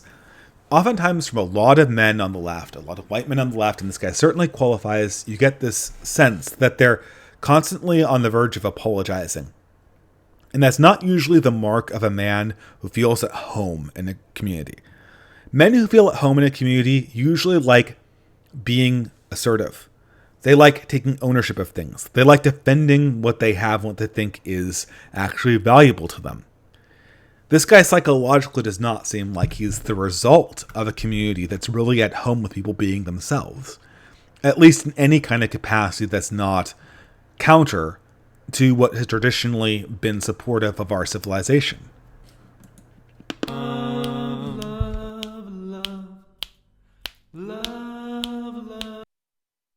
Well, that's the end of that. All right, well, that's the end of that. So I'll do some more chats before I do the second video. I don't know really thought about that. I think it was more or less... It certainly is the story that the left is telling themselves. I think that you get more or less a very similar video from most of the people on the left right now. And I'm not so sure what to make of it. I think that if he were in conversation with a right-winger, a lot of these opinions would kind of be shown up to be posturing and not true. But we'll see. Okay, got some questions from the chat. Again, in the absence of super chats, I'll go for the @ replies. Super chats will always get priority for obvious reasons. Distributist, I don't think the guy would ever look you in the eye. Yeah, I mean, this is the whole thing. I think the adversarial nature of conversations makes it so that the progressives really do not like going into conversation with their ideas, because their ideas are more about posturing. They're more about indicating that you're on the right side of things than they are about actually defending a robust set of principles. And again, this goes back to the fundamental insecurity of the white heterosexual man inside these communities, is that they don't take the position of someone who's comfortable with their own ideas. Xander Patton, would you ever debate Nightmare Fuel? Of course. Like, I would debate and have a conversation with any anti-theist. I have given numerous invites to Nightmare Fuel, to Godless Cranium. The only person of the anti-theist community that took me up on my offer of a discussion was Godless Engineer. And we all know how that fiasco went. total inability to remain consistent to the definitions that he himself laid out. And I pointed that out again and again. And of course, that little butthurt anti-theist community got so angry that his little sidekick, the Dutch guy, Peter, it was hilarious. He took me on to have a discussion about God, never let me elaborate on the sentence or ask a counter question. And then afterwards, when the whole live stream resulted in a complete collapse of both his own arguments and his own style, he admitted that the only reason why he had me on was to try to counter humiliate me, because they were so butthurt that Godless Engineer humiliated himself on my stream. I don't know what to make of this. I don't even. I'm sure that I've had bad debates before. I've lost. I mean, it's just a matter. It's just own your own mistakes. I mean, you could get embarrassed about the fact that you were caught flat-footed once or twice, or I mean, I was even a little bit embarrassed that I effed up the audio transmission last time for about 5 minutes. But I mean, at the end of the day, we're all human. I mean, I hope. And the second that I can't do this for you guys, people need to give me a slap across the face. The second that I'm so egotistical or so narcissistic, and I know YouTube itself encourages narcissism, but the second that I can't laugh off the fact that I screwed something up, like a debate or the audio quality, that's the point where I need to take an actual step back from this platform and go to confession or something. Because I mean, I'm here to support people who are interested in these ideas and who want to promote traditionalist communities and who want to explore counter-progressive intellectual ideas and who want to try to find something that could replace the cathedral, the cultural consensus that's taking us forward in a bad direction. I'm here to serve you guys. I of course I need financial support. This takes time and money to do.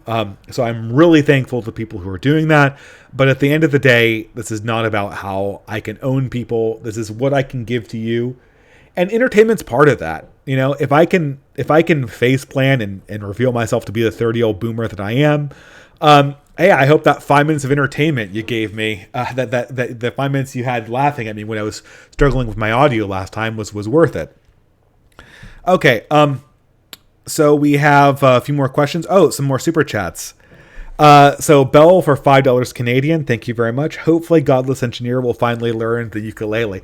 Oh, yeah. Hey, he revealed himself to be the true hipster. We should have a fiddle versus ukulele rundown. Maybe I should post some. Here's a question, chat. Now, there's a question here. I think that I might be able to do more live streaming. And I'd be less bashful about live streaming if I had an alternative live stream channel. But I'm sort of on the cusp of if my channel's large enough to support that. If I was 20, 30, or 50,000 subs, I'd definitely be like, totally, we're doing a live stream channel. But at the rate we are now, I don't feel like I have enough content to do that. Because if I do put all my live streams on an alternative channel, there might be 3 or 4 weeks in between when videos get uploaded on this channel, and that could be more detrimental than it's worth.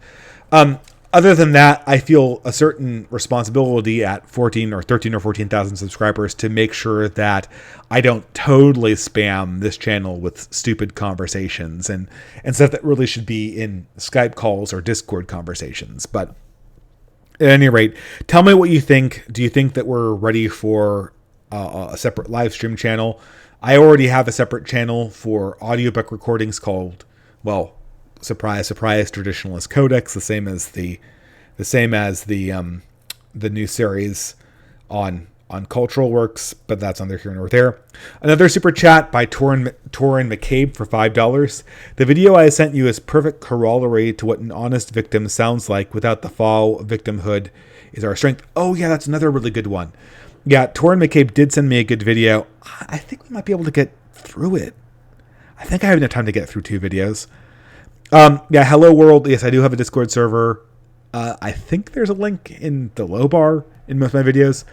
I think they naturally expire. I remember putting a never expire link into my low bar, But then, because of some troll attacks on my server, I had to wipe out all of the Discord links that were never expire links. So it could be possible that those are old links, although I do seem to remember trying to relink them. But check to see if it works. If it doesn't, I'll replace it and put a Discord link in the comment section of this video.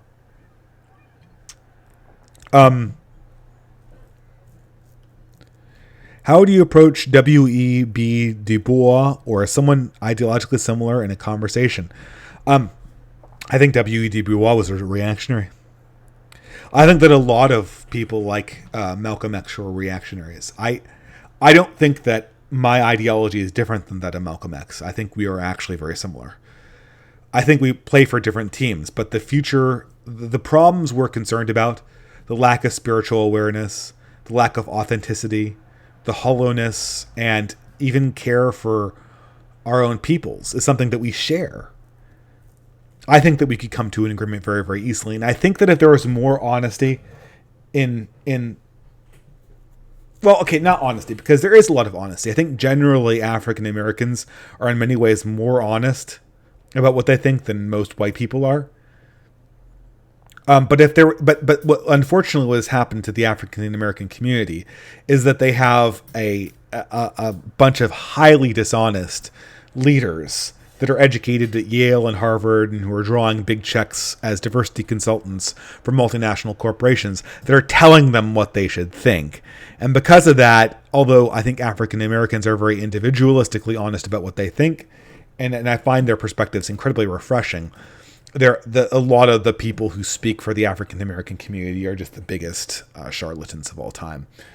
But if there was more honesty from the leadership, I think that we would have a lot of agreement between the African American community and really most communities of color, and a standard person like myself who's a traditionalist or a reactionary, because I really like to help. I want to see all peoples thrive, including my own.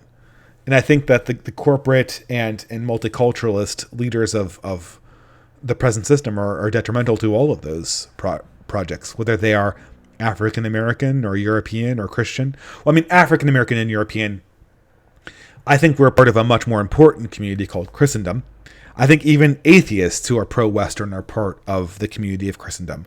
I even think Lana Lotkev is part of the community called Christendom. I think she's a heretic. I think she's hurting it. But we're part of this larger civilizational project of Christendom, even though we do not necessarily participate in the body of Christ that is the church. And I think that if there was more honesty, if there was more transparency, there would be a lot more support for people who wanted to see this new direction. Because I think it's necessary, and I think you see this even in the left. Although I think that they're currently enraptured by this false religion of Marxism, which Marxism is actually an anti-Christian religion. Progressivism is not. Progressivism is a Christian heresy, but Marxism is anti-human and anti. It's foreign in a way that progressivism is not, even though they've been cross-pollinating for a very long time at this stage. Julius Caesar for $5. Thank you very much. Dave, you are at your best when somebody says something ridiculous. You are at your best when someone says something ridiculous. You stammer a moment in a frustrated exasperation. Whatever you say next. Okay. Well, I guess, do you mean that I'm at my best? I guess what you're saying is that I'm at my least fluent linguistically, but at the same time, I reveal something that's true or at least entertaining.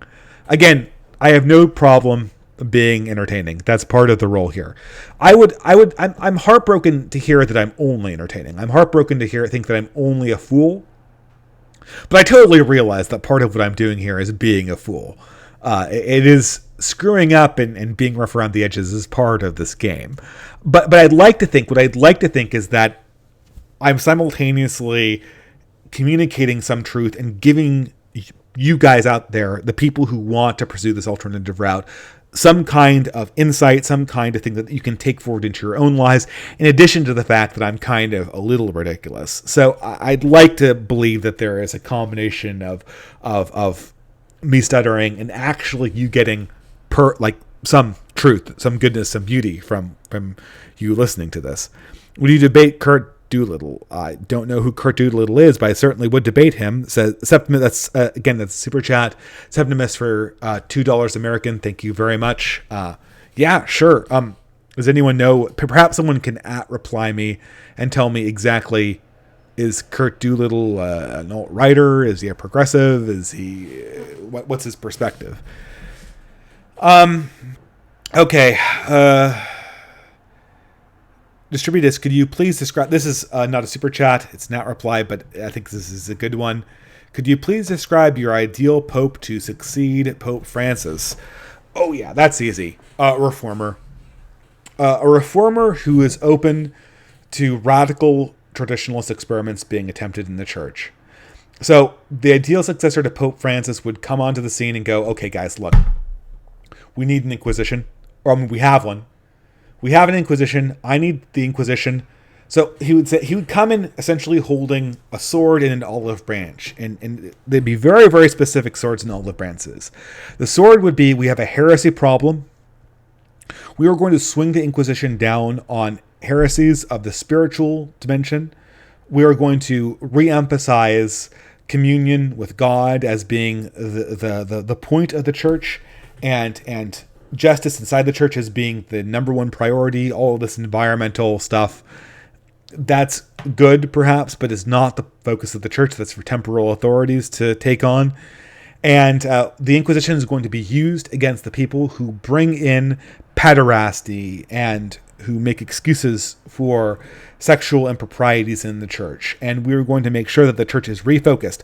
But the olive branch is that if you adhere to Orthodox practice, if you adhere to Orthodox religious beliefs and assent to the fact that we were all part of the body of Christ, we will accommodate and encourage people forming intentional communities to pursue Christian socialism, to pursue radically right-wing elements of separatist ethnicities. If there needs to be a separatist African Christian community, I totally support that. If there needs to be a separate Europeanist Christian community, I totally would support that.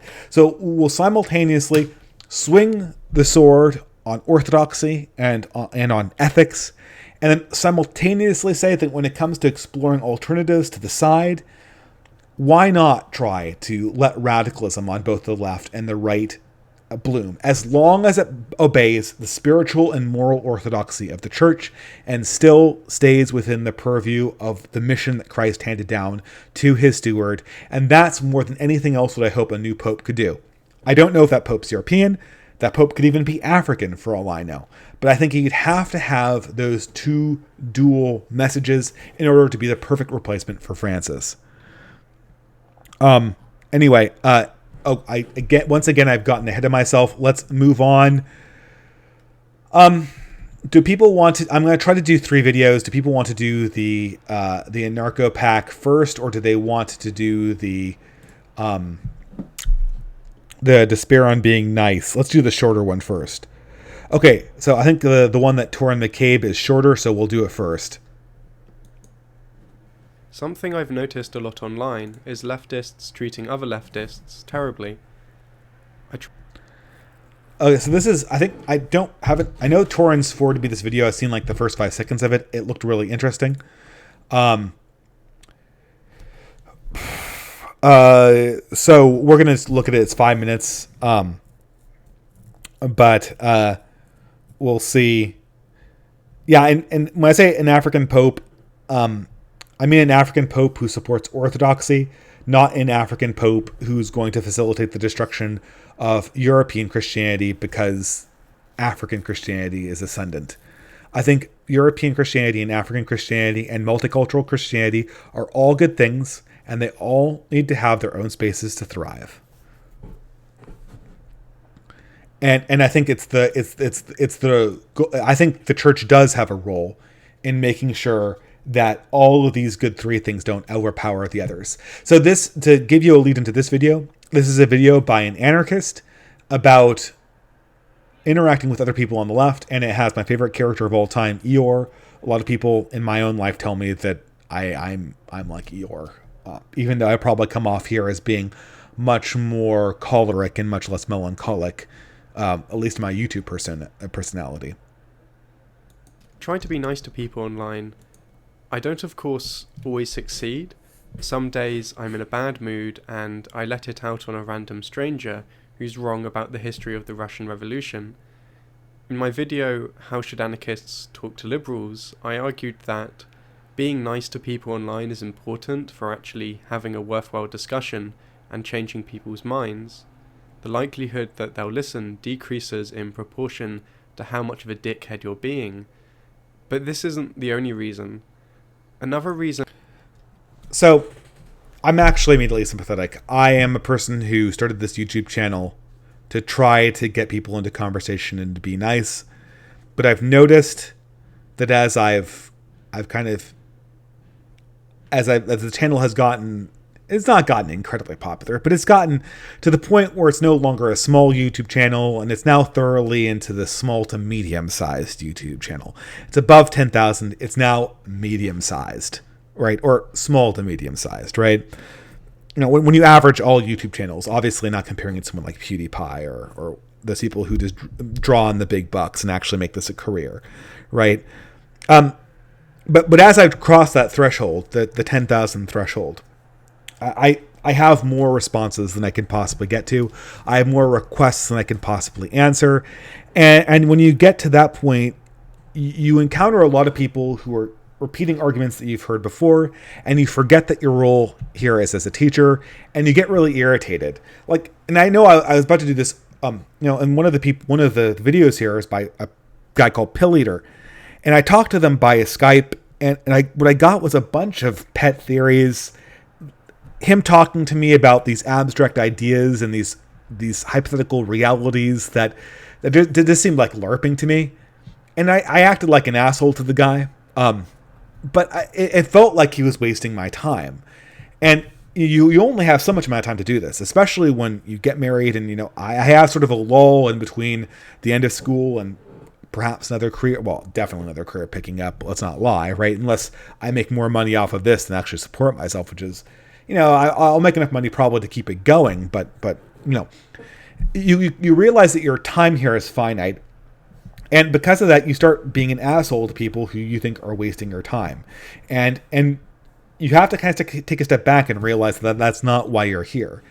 I wish I didn't. Yeah, it's true. I do it. I become an asshole, and realizing that is very, very important. And I'm not going to be able to stop myself from being an asshole. I'm not going to stop myself from being frustrated that I'm wasting my time, but I have to recognize that that's a reality. Is that existence is difficult, especially in as awful a society as ours. And here is the fundamental difference between a Christian and a Marxist. Existence is difficult, especially in a society like ours. Yeah, dude, I really don't think Anarcho-Pack can list a society in the past that ever had this situation where existence wasn't difficult. And I think he might go into this. I think what he means is existence is difficult, period. Because we're humans, because we're fallen creatures. And I think in a lot of ways holding up the vision that this is a temporary condition of humanity is actually what, in many ways, blinds the left to a reality of being human that the right embraces. But I'll let him continue. I don't think my default setting in a social interaction should be to increase the difficulty of another person's existence. This is only more true when dealing with a fellow leftist. The reason for this is that when interacting with a fellow leftists, you're likely to be interacting with someone who cares as much as you do and experiences as much angst over the state of the world as you do. Oh God. Okay. I was almost there, guys. I think this video, maybe I won't call it ultimately the 30-year-old boomer stream, even though, that kind of is the reason why I'm doing it, right? I'm doing it because I was a 30-year-old boomer previously. Probably this stream is the search for the honest leftist, because I think we're going through the best possible leftist videos, the ones that we got the most perspective. And Anarcho-Pack had my total sympathy until we got to this point, right? and it's the same quality of the leftist. I pretty much guaranteed you we would see throughout all the videos today. And that is the idea that when you're talking to a fellow leftist, you're talking to a person that cares. They can feel the pain, who is an elevated spiritual reality to people who are not on the left. Does that... People in the chat, when you've talked to people on the left and on the right, did you get the sense that people on the left were more compassionate, like in an interpersonal way, that they had more sensitive souls than people on the right? This has not been my experience at all. As a matter of fact, almost the opposite has been my experience. It's the same thing pointed out by people like Dostoevsky, I think it was Dostoevsky, who said that it seemed like the more people love all of humanity, the less they like individual people. And I'm not saying that I'm a saint. I'm certainly not. I live in my own head a lot. But the amount of callousness that's been poured forward upon me by people who've been from the left, it's been... The amount of callousness they've been capable of has been really quite extreme. Especially people who are enthralled by particularly radical elements of the left, or who are in part of this. What strangely enough is that SJWism is almost sort of a radical moderate leftism. They've been capable of all sorts of shittiness, and they're totally unaware of it, which is the biggest problem. But yeah, it's this quality of the left that really, it's the Gnostic quality of the fact that the people who are in the left are of elevated spirituality. It's the one thing that links the liberal progressive of Philosophy Tube with the anarchism of Anarcho-Pack. Here is a view that they're of an elevated spiritual nature, and that they're going to be able to make a radical break from the past. I find that the knowledge that comes with being left-wing results in a constant, overwhelming sense of despair. Has there ever been a better statement of Gnosticism in leftist? I feel like the knowledge, gnosis, that comes with my spiritual elevation causes me a despair with the material world as it exists. Perfect statement of Gnosticism. And if you're curious why Catholics like myself always seem to kind of feel a Gnostic impulse when they see modern progressivism, this statement really encapsulates it. The kind of despair that just gradually eats you alive. Each day you wake up and are confronted by a capitalist, racist, sexist, queerphobic, authoritarian society. No, you're not. You're confronted with ordinary people as they actually exist, with all of their flaws and their warts. If we're really honest, that is why we're depressed. That's why Eeyore is always going to be a thing. You know, even if I was in some kind of ideal traditionalist society, I'd still probably be temperamentally melancholic, because I'd have to deal with the fact that people aren't as good as they probably should be. Even considering the fact that we live in an imperfect world, we're not even perfect. We're not even perfectly adapted to the imperfect world. And we're not even doing what we could be doing with the imperfect world as an input. And it has nothing to do with the fact that we're in a capitalist society. And I'm not even really a fan of capitalism necessarily. You walk around and see advertising everywhere. You overhear conversations between people whose ambition in life is advancing up a corporate job ladder, or getting just the right t-shirt. Oh, Torin McCabe, I saw your question. This is the leftists being honest with how they think and feel. Yeah, you're right. This is an excellent video to look at because it's so short. This is the left confessional right here. And you can see immediately the problem in their worldview. Their emotion is right. Their emotion is right. He's feeling the right way. He's just not explaining it. He's not honest. Well, he's holding up his political victory as if it would essentially make how he's feeling right now not be true. But there is no political reality that will make this fundamental observation not be true. The consequence of flawedness inside human reality will always make this a political reality. With just the right brand label. You read the news and it's full of so much human suffering that you want to break down in tears. You want to cry, not only because other humans are suffering, but also because of your own sense of powerlessness and inability to substantially decrease the amount of screams in the world. Okay, I think this is mostly honest, but this sentence is a little dishonest, right? We all see harm in the newspaper. I don't believe that the leftist is hurt by these things more than the right-winger is. And I don't think that the leftist has this, like, the total number of screams meter inside their own soul that ticks up every time there's more human suffering. This is sort of the mythology of utilitarianism. It's sort of the Peter Singer idea that we should all have this internal meter of the total human suffering that there exists in the universe and act according to the meter. And that to the extent that we can internalize that feeling, we are better people. If we're honest with ourselves, very few people can actually empathically feel the pain of other people. We can sympathize with it, and I think that we're right to try to sympathize with it. But most of the time when the left says that they empathize with how people feel, aka the difference between sympathy and empathy, there's lots, these words, sympathy and empathy, have had an incredible morphology over the last 300 years that they've been in usage. But to the extent that they do have a distinct meaning, sympathy means that we are attempting, through an act of will, to feel bad for another person's pain. And empathy means that you're actually feeling the other person's pain, like you're Diana Troy from Star Trek. So empathy is, you see somebody who's broken their leg and you've never broken your leg, and you're like, oh man, that must really, really, really, really hurt. Although I've never broken my leg before. And empathy is, you see them breaking their leg and you feel in your leg the same emotion, the same experience. You get an echo of that inside your own emotion. And progressives have essentially, and I haven't exactly figured out how this works with Gnosticism, although I'm sure there's a connection.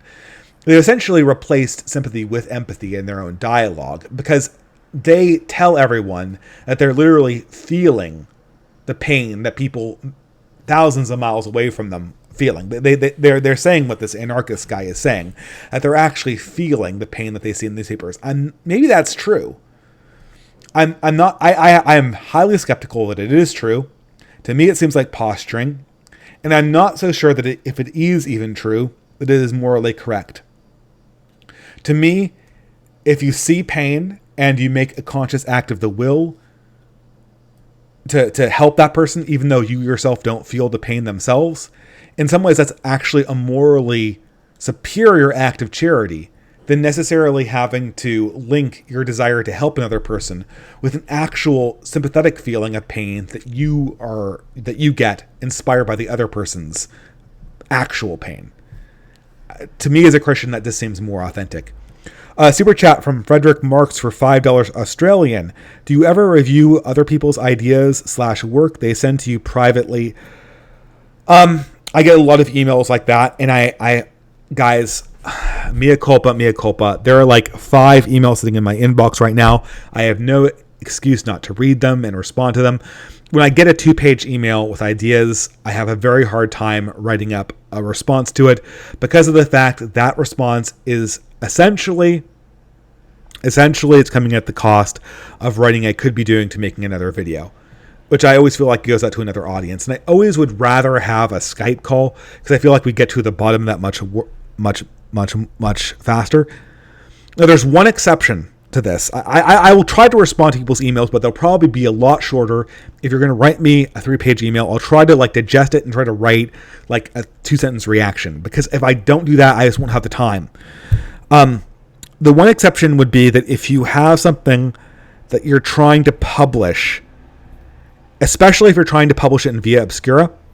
Via Obscura is a blog, and I've only written one thing for it, and I have 2 or 3 more things that I'm writing it to try to publish. I want there to be a repository for a lot of different ideas for this community.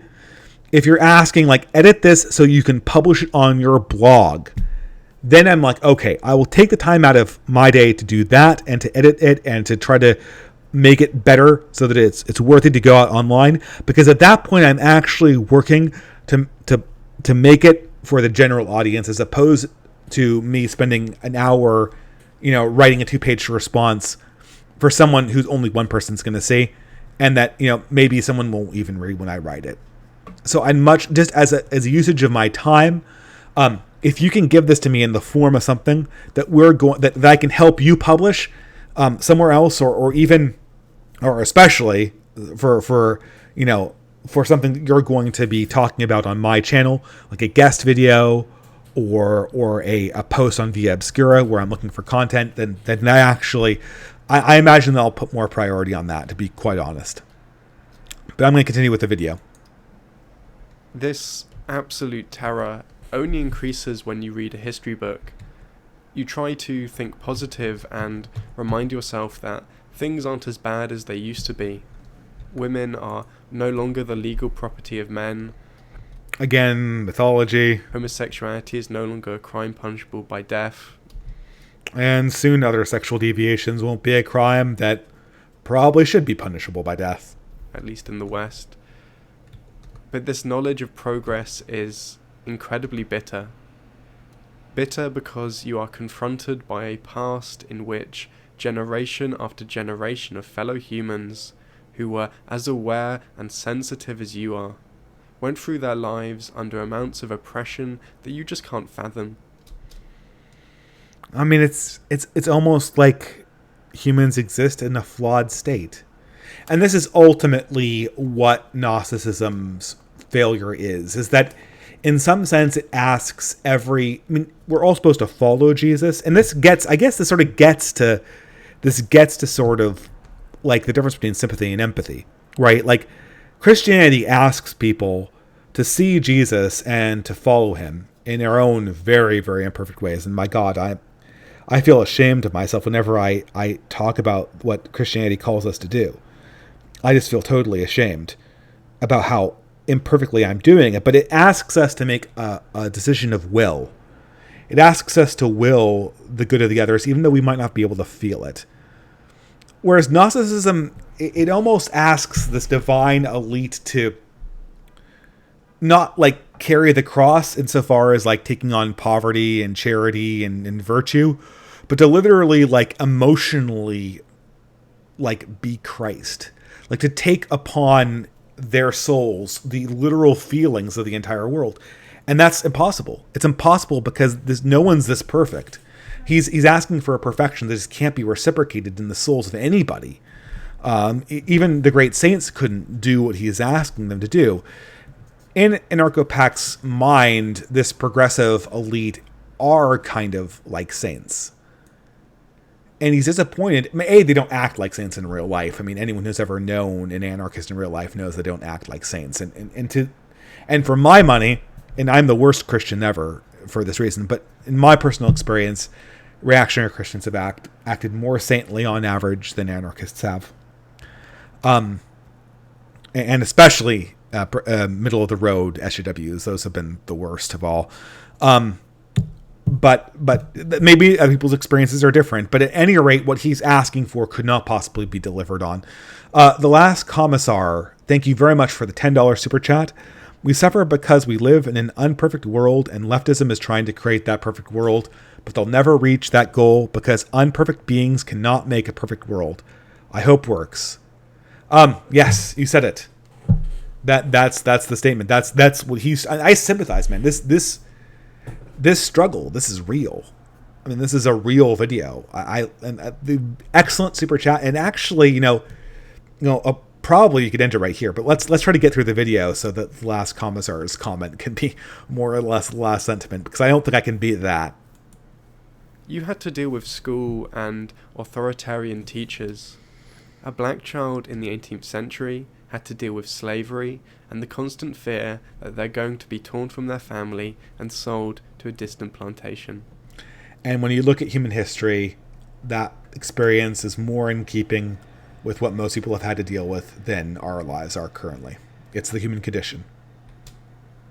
Your knowledge of the past and present brings with it a further burden. It's not just that you are aware of how terrible things are, you're also able to see through illusions and lies that other people just don't notice. You're aware that Great Britain was never great, that the Democrat Party isn't going to save us. Yeah, but no human institution ever is going to save us, and no empire or person has ever been great. Alexander the Great wasn't very great. The great Enlightenment wasn't great. The Great Leap Forward certainly wasn't very great. As a matter of fact, it was horrific. I guess the word great should just be obliterated from the human language because we understand these constraints of reality. That human extinction. And this is really what the end point of Marxism, to the extent that anarchism, like the pure anarchism he's promoting, it just results in the inability of anybody to say anything that is true, because everything has to be purified to the extent that nobody can actually interact with the world. It's the same place where Puritanism ends up too, although in a slightly different way, and in this, in a very much more political way, because that's what Marxism does. The Marxism is the cult of politics ultimately. Is an imminent possibility, and that using renewable light bulbs and canvas bags isn't going to stop the ice caps melting. That the racism of the police won't be reformed away.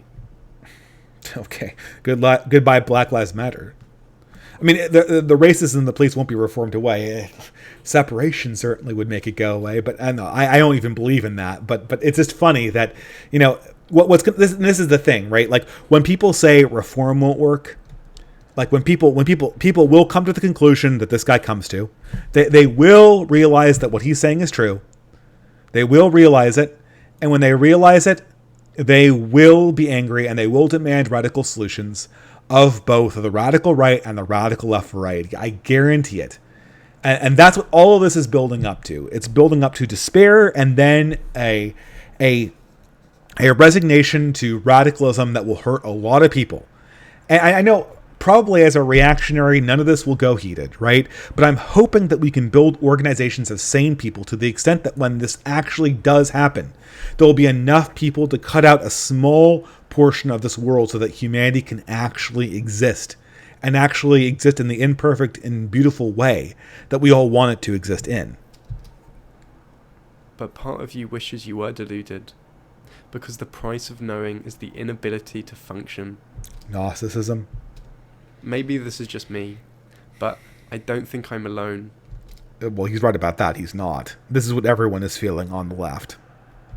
And as a result, when I interact with another left-wing person, I try to remind myself that perhaps existence is difficult enough already. I don't need to make it worse by being a dickhead to someone. And if I'm going to treat anybody right, it should be someone who shares my sense of despair at living in a fundamentally hierarchical society based on domination, alienation, violence, and death. Have a nice... Okay, that's the end of it. That sentiment at the end was sincere and good. We'll say this. We on the right are at a serious institutional disadvantage. All the institutions are operating for the moderate left right now, and eventually I imagine they will end up pulling for the hard left when push comes to shove. We have one advantage, and you see our one advantage in this very video. The end result of realizing that everyone is shitty when you're a Puritan is a purity spiral. This video is very, very... It's a bad reason not to purity spiral. No one will watch this video and decide that they actually need to acknowledge and come to peace with the flawedness of their fellow leftists. If anything, one way to read this video is that you need to, hey guys, the police reform isn't going to fix anything. That means you're part of the problem. You're not part of the Gnostic elite. And ultimately, the extreme mercy of Gnosticism results in a supremely unmerciful political movement. That's where the advantage of traditionalism comes in. That's where the advantage of Christianity, if we can execute it, comes in. And that's Christianity actually, because it acknowledges the flaws in humanity, because it bows down to a greater God and to Jesus, actually has the ability for genuine charity and genuine humility and genuine vulnerability. And because of that, we might be able to hold back a purity spiral. And when it comes to radical movements, the person who purity spirals the least will be the person who ultimately gets what they want. The left can't afford a purity spiral. They've got billions of dollars. They can do it. It's not a problem for them. They'll be able to survive at least. I think though, eventually they'll purity spiral so much that their billions of dollars will be pissed away fighting civil wars. The right has got to not do that. The right has got to be the open sphere. It's got to be the home of humility. That does not mean that we can't maintain orthodoxy. And this is what I was saying when I was hoping for the Pope too. It does not mean that we have to be one community necessarily. It does not mean that we have to not speak about truth. We have to be able to speak truth. We have to be able to demand justice. And we have to be able to dream of perfection and perfect beauty. And still at the end of the day, love people who do not meet that standard, because I guarantee they won't. And if we can do that, and to my mind, that is, well, it's not the spiritual core of Christianity. The spiritual core of Christianity can only be found in the person of Jesus. But as far as the political reality of Christianity, that is what it offers, at least for our own time. And hopefully we can find it. But that's the end of this video. I'm going to pause a few more minutes before we get into the last one, if people want to give me chats. Actually, to tell you the truth, let's start off on this last one. I'm running out of time because it's. I want to finish up by well, my time 5:30. But put your questions in the chat. I will just check the sound here.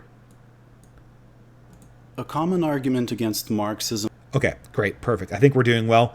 Put your comments in the chat. I'll take another 5-minute break. As a matter of fact, I need to get a drink of water, so I'm going to mute myself and be back in 20 seconds.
Okay, hello?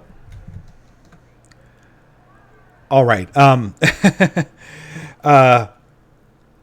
guess my diet doesn't allow for much, but it does allow for celery and peanut butter. I'm trying desperately to lose my the 15 pounds I packed on during my PhD thesis. People are hearing this, right? Yeah. Okay, great. Yeah, I'll mute myself when I'm munching, though.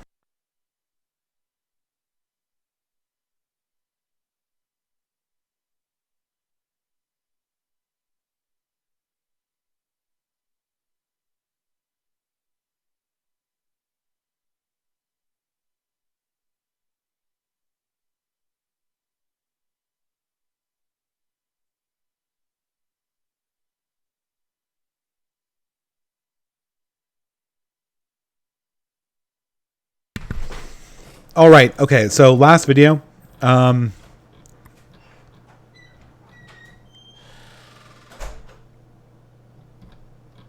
Okay, I lost my place in the chat here. Apologize. Okay. Tolstoy or Dostoevsky. You can only pick one. Of course, I'm going to always miss some at replies. The only way I'll get all of the super chats. That's easy. Dostoevsky is better than Tolstoy. Easy answer. Pseudo-analysis. So you're still neo-reactionary? I mean, I don't know. I don't think... argue on neo-reactionary. I don't like titles. I think neo-reactionary ideas have elements of truth to them that need to be incorporated in new ideas going forward. That's what I'll say. Neo-reactionary ideas are what has been neglected from modern right-wing thought. Okay, what sort of cultural spaces...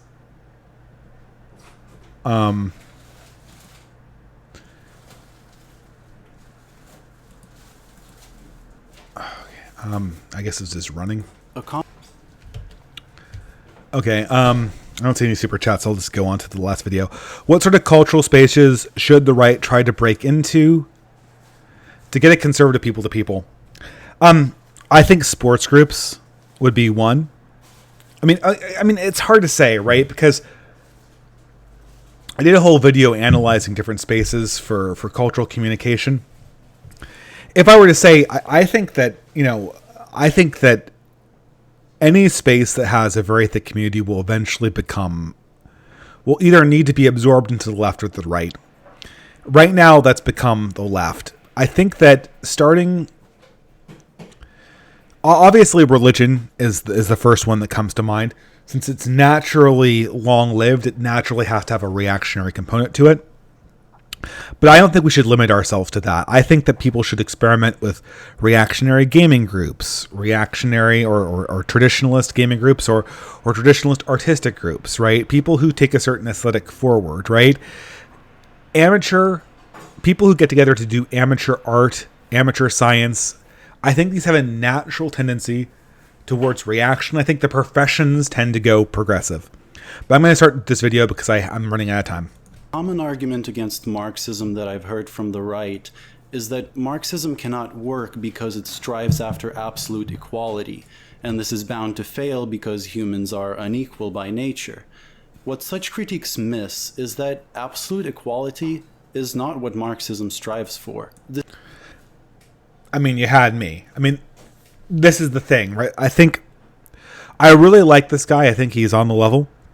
But at the same time, I think that it sort of gets into the Mott and Bailey of Marxism. I know that Marxism doesn't talk about absolute equality. The difficulty is defining actually what types of inequality it's comfortable with. Because at this stage, I couldn't think right off the top of my head with the type of equality that Marxism is comfortable with if we manifested that inequality politically. And if we just say, okay, we're fine with inequality, but it will never manifest through economic or power differentiations, then all we're talking about is an abstracted inequality that never actually gets realized in any real sense. And that's just stupid. This is just one among many of the common misrepresentations you hear about Marxism. It's a misrepresentation that Marxism has banked on, I will add, though. Marxists are responsible for a lot of this misrepresentation because it sells their philosophy. Even though Marx and Engels were explicitly anti-egalitarian. Although the insights of Marx are helpful here, they are applicable to all political thought. Equality is meaningless if you don't specify what type of equality you are talking about. Imagine, for instance, that you have two sticks. What would it mean for them to be equal? Well, they might be equal in size, in length, in color, in texture, or any number of other qualities. But they cannot be absolutely equal. The only way... they're differentiated, certainly. And that's important. I think everyone knows that Marxists allow for differentiation, but that's not what inequality means. Inequality means that one is actually greater or lesser than the other. And the difficulty with that is that once you acknowledge inequality in any sense that has to pertain to politics, and for a Marxist, everything pertains to politics, you immediately open up the idea of hierarchy. And by the way, for people just joining us, this video is why equality is unhelpful as a political goal, and it's by the kind of silly named YouTuber Cuck Philosophy. Again, he's just counter-signaling the right, and that's perfectly fine in my book. For two sticks to be absolutely equal would be for them to literally be one and the same stick. This is no different for people, because for two people to... Yeah, again, that's not what inequality is. To be absolutely equal, they have to become the same person. A community of absolutely equal people is literally impossible. This is an insight that Marx and Engels pointed out, and yet, for example, Jordan Peterson makes this argument. This is also a big technical problem. Is like, Well, what measure of outcome? There's lots of outcomes, like how happy are you? How much pain are you in? How healthy are you? How much money do you have? How much opportunity for movement forward do you have?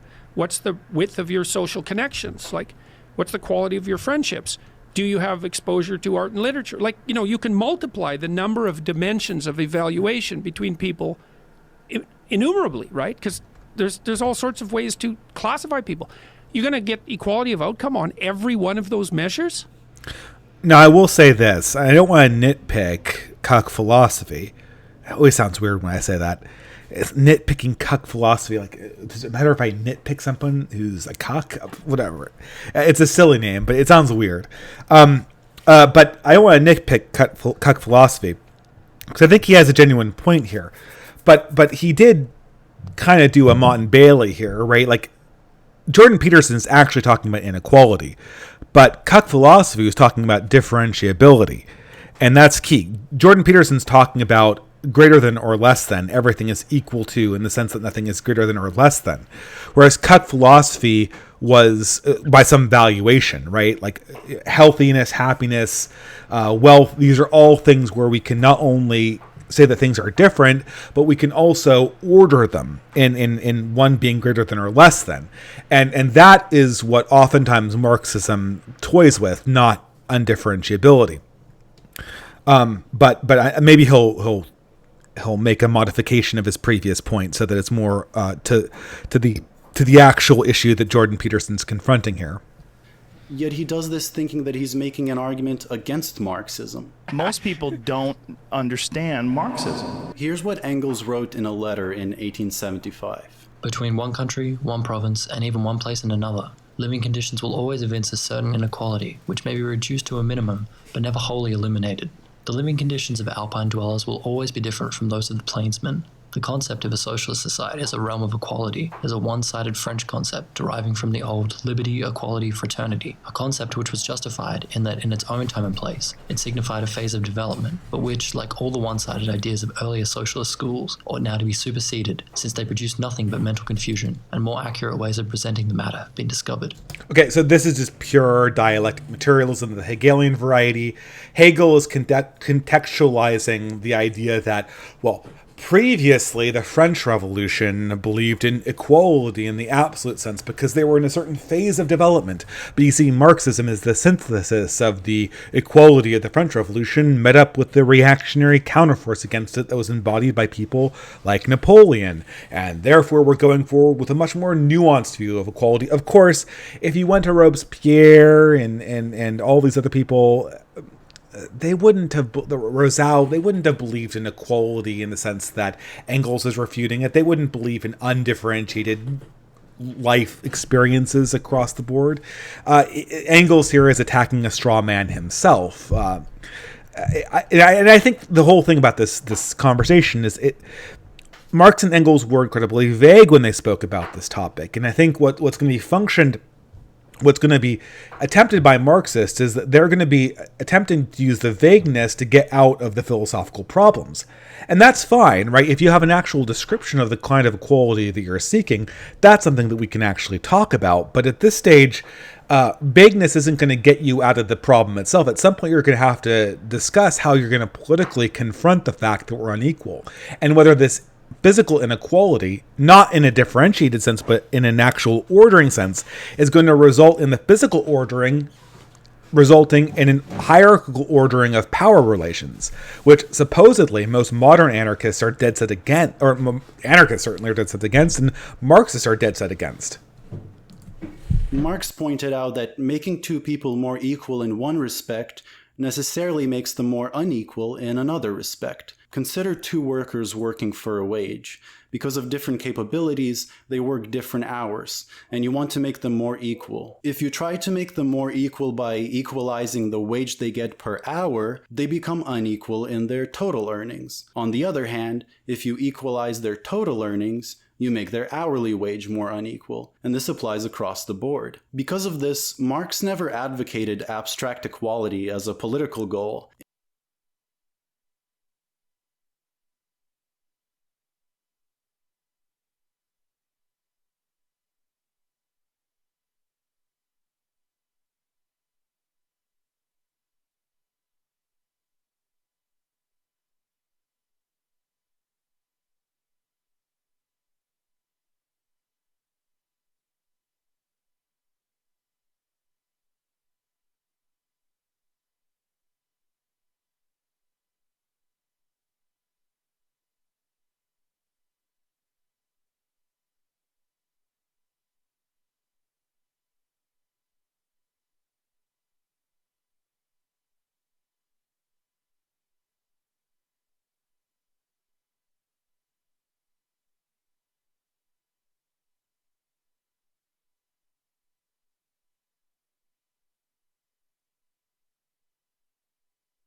instead believing that whether an increase in equality is desirable or not should be judged individually in each given scenario and with regards to each given respect.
For instance,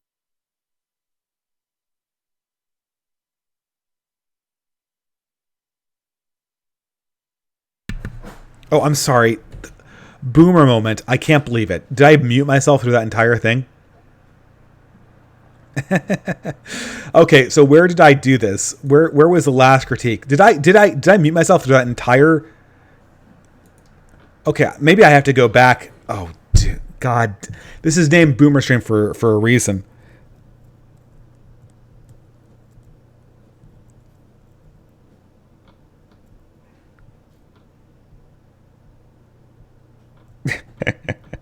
Okay.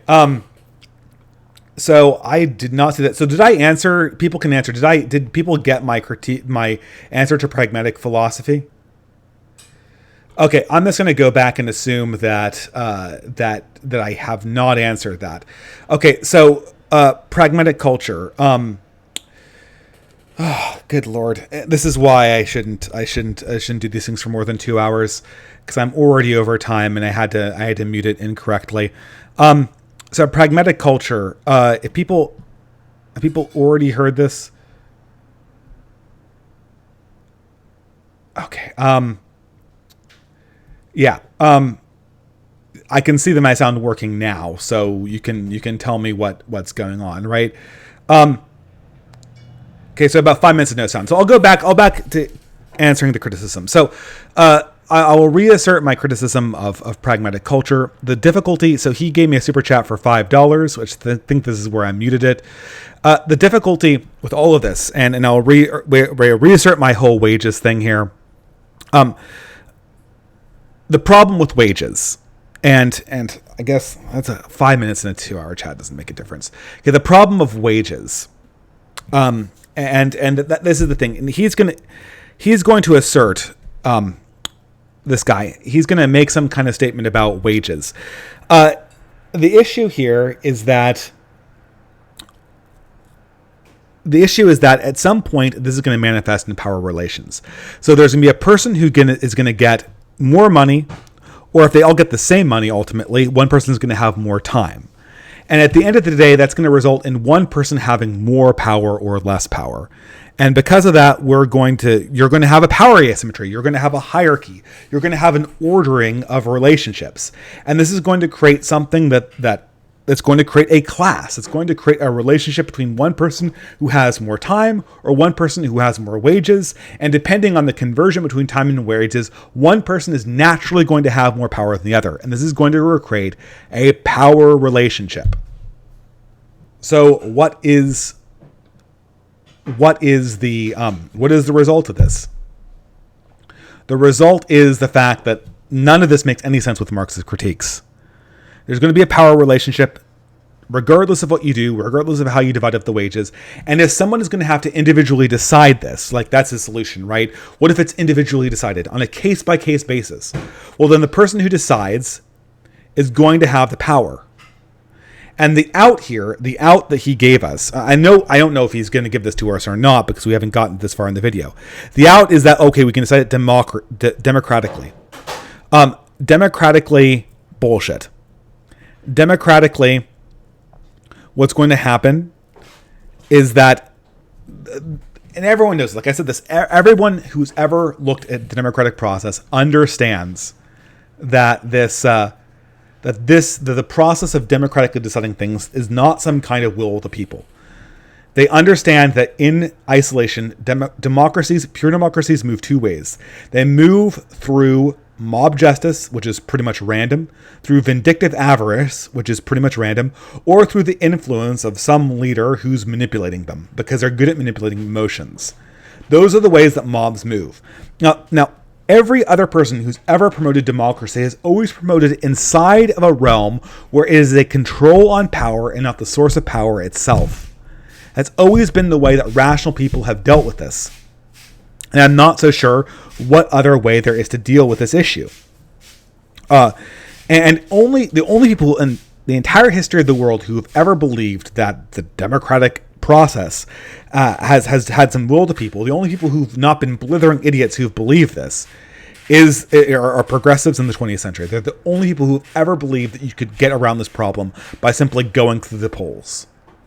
And it's only a person who could have come from an advanced society like ours who believes that you can get around this problem by coming to the polls. The democratic process is not going to solve the problem of hierarchies that emerge from the impossibility of absolute equality, which is manifest in this video. Now, to answer Pragmatic Culture's question, if I haven't answered it already, I'm really sorry, guys. And that question is, okay, so is the Marxist critique of this correct? And I say that this is what it comes down to, meritocracy. I think the idea of meritocracy is stupid. I understand that we're going to have inequalities that emerge from the very effects that you see in this video. You're going to have inequality emerge from the fact that we are essentially going to be working inside the system. We're going to be essentially working inside a system that will generate inequalities of power naturally.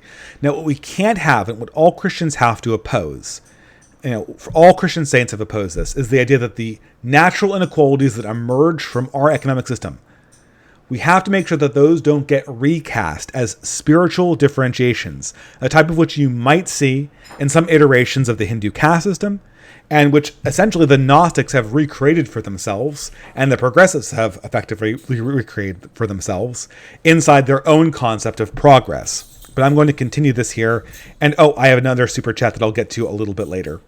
And vague goal, Marx advocated the abolition of class distinctions, a much more concrete goal. If you want a good video on this specific topic, I highly recommend Anarcho-Pax video, Marx and Engels Were Not Egalitarians. You might say now... Interesting, that's the guy we just listened to a video of. Now that I'm misrepresenting what people mean when they advocate for equality, that they mean something more specific, such as equality of opportunity or equality of outcome. However, both of these are equally unhelpful. Equality of opportunity cannot exist either. As Engels said, it can be reduced, but never fully abolished. People will inevitably be living in different locations, different climates, be raised by different people, have different skills and interests, and other innumerable inequalities. But that's differentiation, not equality. So Clinging Mars for $2 has missed. Hierarchies are often based on competence. Well, sure. But this is funny, right? Like, hierarchies are based on differentiations of power. Sometimes they're based on competence, and I agree. But sometimes they're not. And he gave a great example of how they're not. A worker who's doing totally unskilled labor, who works for 8 hours, another one who works for 6. If you pay them both the same, then someone's going to have more money, or someone's going to have more time, and then they'll be equal. And if you pay them the same via hour, someone will have more resources, right? So there'll be both hierarchies of competence and hierarchies of just natural hierarchies that emerge from circumstance. There is no way that we can figure out how to only have hierarchies of competence. As somebody who's a reactionary who has no problem with authority, I wish we could. But we have to realize that meritocracies in this sense are fundamentally not truthful. And that, I think, is a core of the problem that we're dealing with in all of this thing. Equality of outcome is an equally unsubstantial goal. Equality of outcome in a literal sense would have to mean everyone becoming the same person. And anyone who thinks that Marxism is about enforcing equality of outcome has not even begun to understand it. Notice that I think they've begun to understand it, boy. I mean, you understand a lot if you understand that about Marxism. That's what the communists thought. That's how it was been implemented. even the famous phrase, from each according to ability to each according to need, that Marx used to describe the higher phase of communism, implies neither equality of opportunity nor equality of outcome, as people obviously have both unequal abilities and unequal needs. It is true that equality of outcome or equality of opportunity can be reduced to a certain minimum in certain respects, but whether this will be desirable or not will depend on what type of equality you are talking about. This is not just me being pedantic either. Although advocating for equality can work well as a slogan, it is very unhelpful when setting up concrete political goals or standards, and when using it, we can often be led to confusion by political opponents. Whenever making political arguments about equality, we are always talking about equality in some respect. Okay, great. And what equality does Marx talk about? He talks about it in class hierarchies. That, as we just demonstrated, the natural inequalities will result in class hierarchies.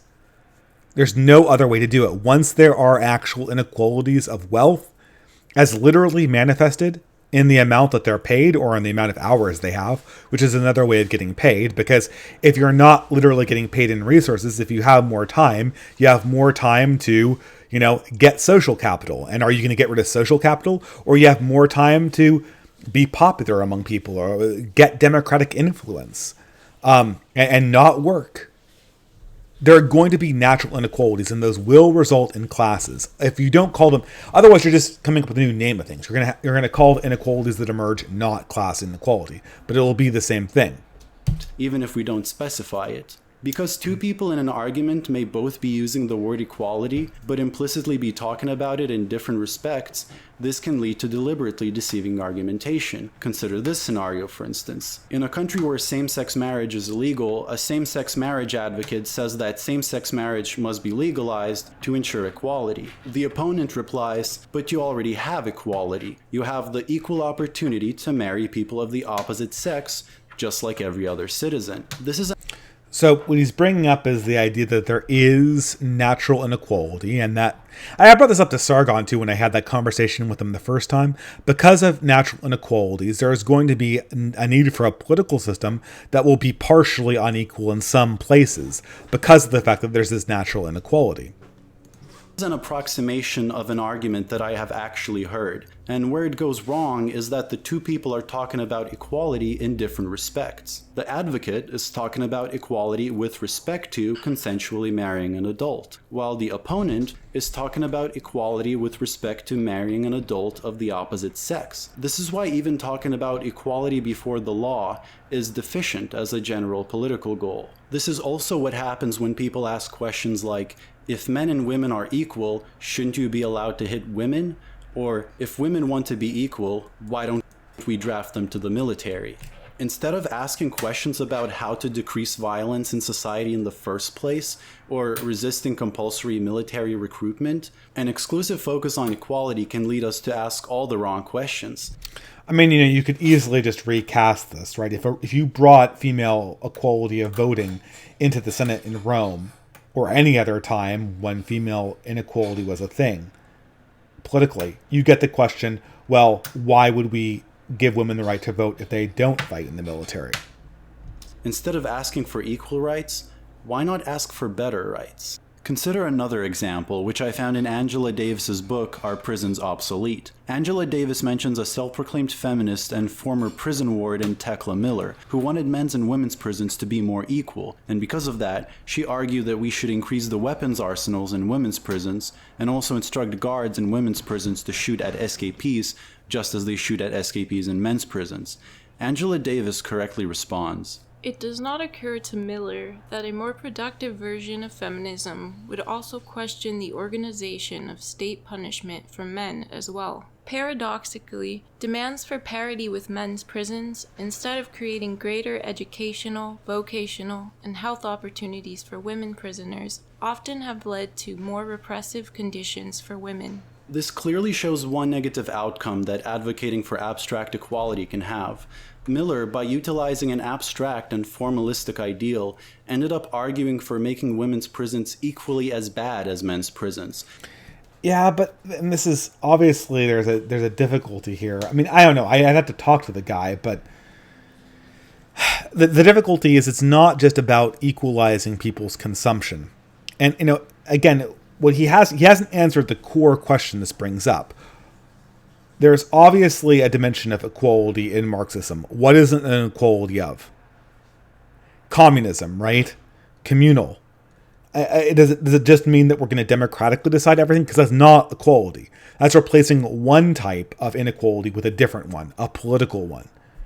And if we're going to recreate class hierarchies that way, I think communism will be a lot less appealing to a lot of people. Rather than considering the positive material goals we should be seeking with regards to prisons as a whole. This is partially where the worst aspects of liberal feminism come from, such as when, instead of asking how to establish better labor conditions and novel relations of production, formal notions of equality may lead us to advocate for increased diversity among CEOs. Marx avoided this mistake. Instead, although it's this type of feminism that has given the left its prominence inside the corporate media, and it's given them a lot of power. So, and this is what naturally happens with the left, right? There's always going to be some element that's going to be unequal. And then so the people that do business with them are going to ask for benefits in this regard. There's going to be an unequal distribution of fame, there's going to be an unequal distribution of political power, there's going to be an unequal distribution of even resources, perhaps. And when that happens, the left will dole out the access to these things to their allies in order to stay in power for as long as possible. This is what happened when the Bolsheviks tried to implement communism, and it will happen again, and I see no reason from this video to believe it won't happen. Instead of seeing abstract notions of equality as the goal of politics, he saw the goal as the full development of each individual. The left is completely capable of seeking political emancipation without invoking abstract and often vacuous notions like equality. Instead, access to education, healthcare, improved labor conditions, more horizontal relations of production, and the full development of the individual are all better things to advocate for. I'd like to thank my Patreon supporters. Okay, so that's the end of that.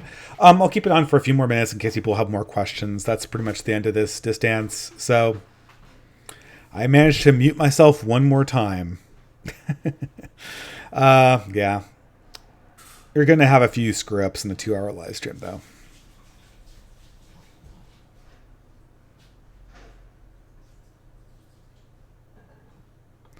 I'm not seeing any questions, so, well, I'll give it a few more minutes. But I don't know, I think I do really like... Oh, pardon me. I do really like, what is it, Cuck Philosophies. I like his style. It's very considerate. He came across a very good point. I don't think that Marxists do want absolute equality. The question is, though, if they're equalizing anything, won't they have the same problems that he brings up in his very video? And to the extent that they don't have equality, why won't that just manifest in classes? To my mind, the best system is to acknowledge that classes will exist and to come up with traditions and customs and, at the end of the day, well, promises. And like I always say, at the end of the day, a right is just a promise carried forward in time. And ultimately, all promises are backed up by a belief in something higher than the person making it. Usually God, which is why we swear people in under oath. But it could be any abstract metaphysical notion of the good, the true, or the beautiful. At the end of the day, this is the core of how we control people in class relationships. But there's I don't know. And what Marxists seem to do is they said, well, let's destroy the basis for making promises that we'll keep in order to procure material equality But then we admit in this very video that we can't even get to material equality. So what we get to ultimately is a material inequality that cannot be confronted by any social system that requires the people who are in charge to keep the promises of the people who aren't in charge, which is the worst possible tyranny you could imagine, which is why the worst possible tyrannies in all history have come from just this kind of system. And it frustrates me to no end that people can't see this. And I hope that if I do get the opportunity to get into a conversation with cuck philosophy, hopefully I'll be able to demonstrate that this is the problem.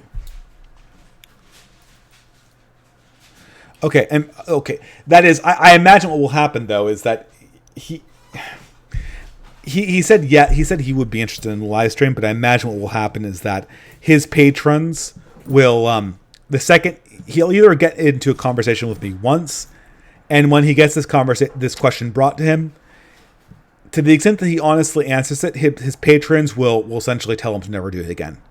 Because they won't want to hear his answer. Because his answer will be one of two things. I was wrong, or alternatively, I am totally cool with a class inequality with protections, and this is the type of class inequality that I'm cool with. And when his patrons hear that, they'll totally freak out. One of the intersectional groups that's on the out will freak out, and they'll put the brakes on this entire endeavor, and it'll essentially have to go back to being like ContraPoints, a person who pretends to talk to the alt on. ContraPoints is a person who pretends to talk to the right online, and when you get down to it, Three Arrows and every other one of these YouTubers on the left is a person who pretends to talk to the right online, and they really don't. The only person who really does, I think, is Bronx Blogger, and there are other problems in that one. Spec 7re82 for $4.99. Can you elaborate a bit on your critique of meritocracy?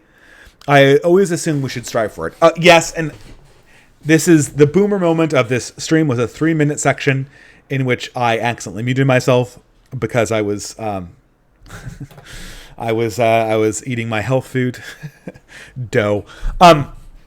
The problem with meritocracy is this. I'll say it one more time because it was probably Torrin McCabe was the super chat who brought this up, or was Pragmatic Culture, I forget.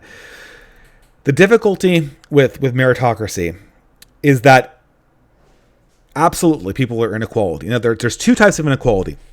There's two types of, I should say there's unnatural inequality due to injustice, iniquity, which, I should say three, right? So there's unnatural inequality due to avarice, due to uncharity, due to cheating and evil and iniquity. That I consider unnatural or sinful inequality that we should all try to eliminate. But then there's two types of natural inequality. The first type of natural inequality is the type that this guy, what's his face,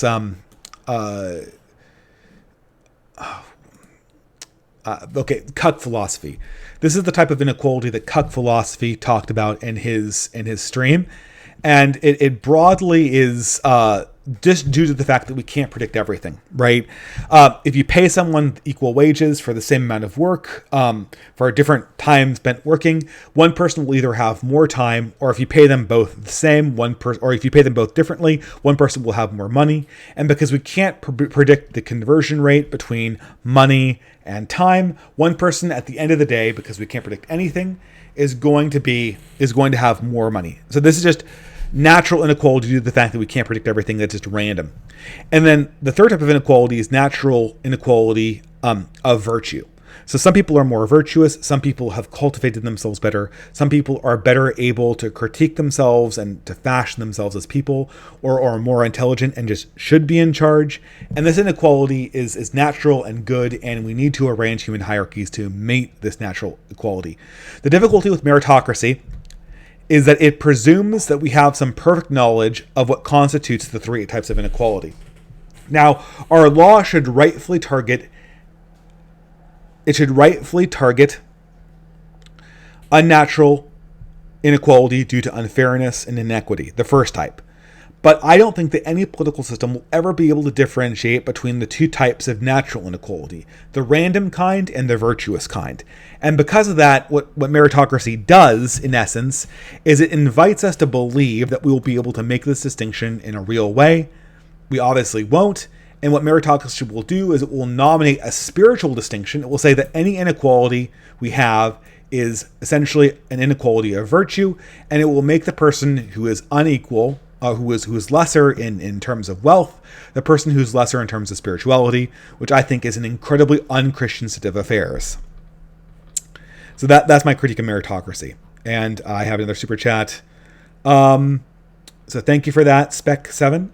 So Pragmatic Culture for $2 says maybe a review of a Zizek lecture sometime would be fun. Totally agree. I will definitely... I think that would be a good DistAns thing. I think I was going to have a critique of Zizek on the Trad Codex series, but now that I think of it, it's probably better for just a live reaction. Okay, so winding down. We're winding down here. So any final questions?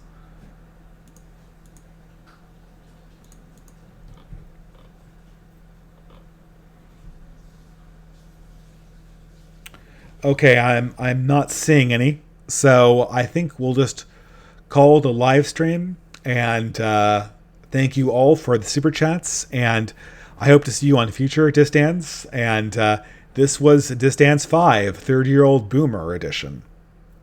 Have a great night.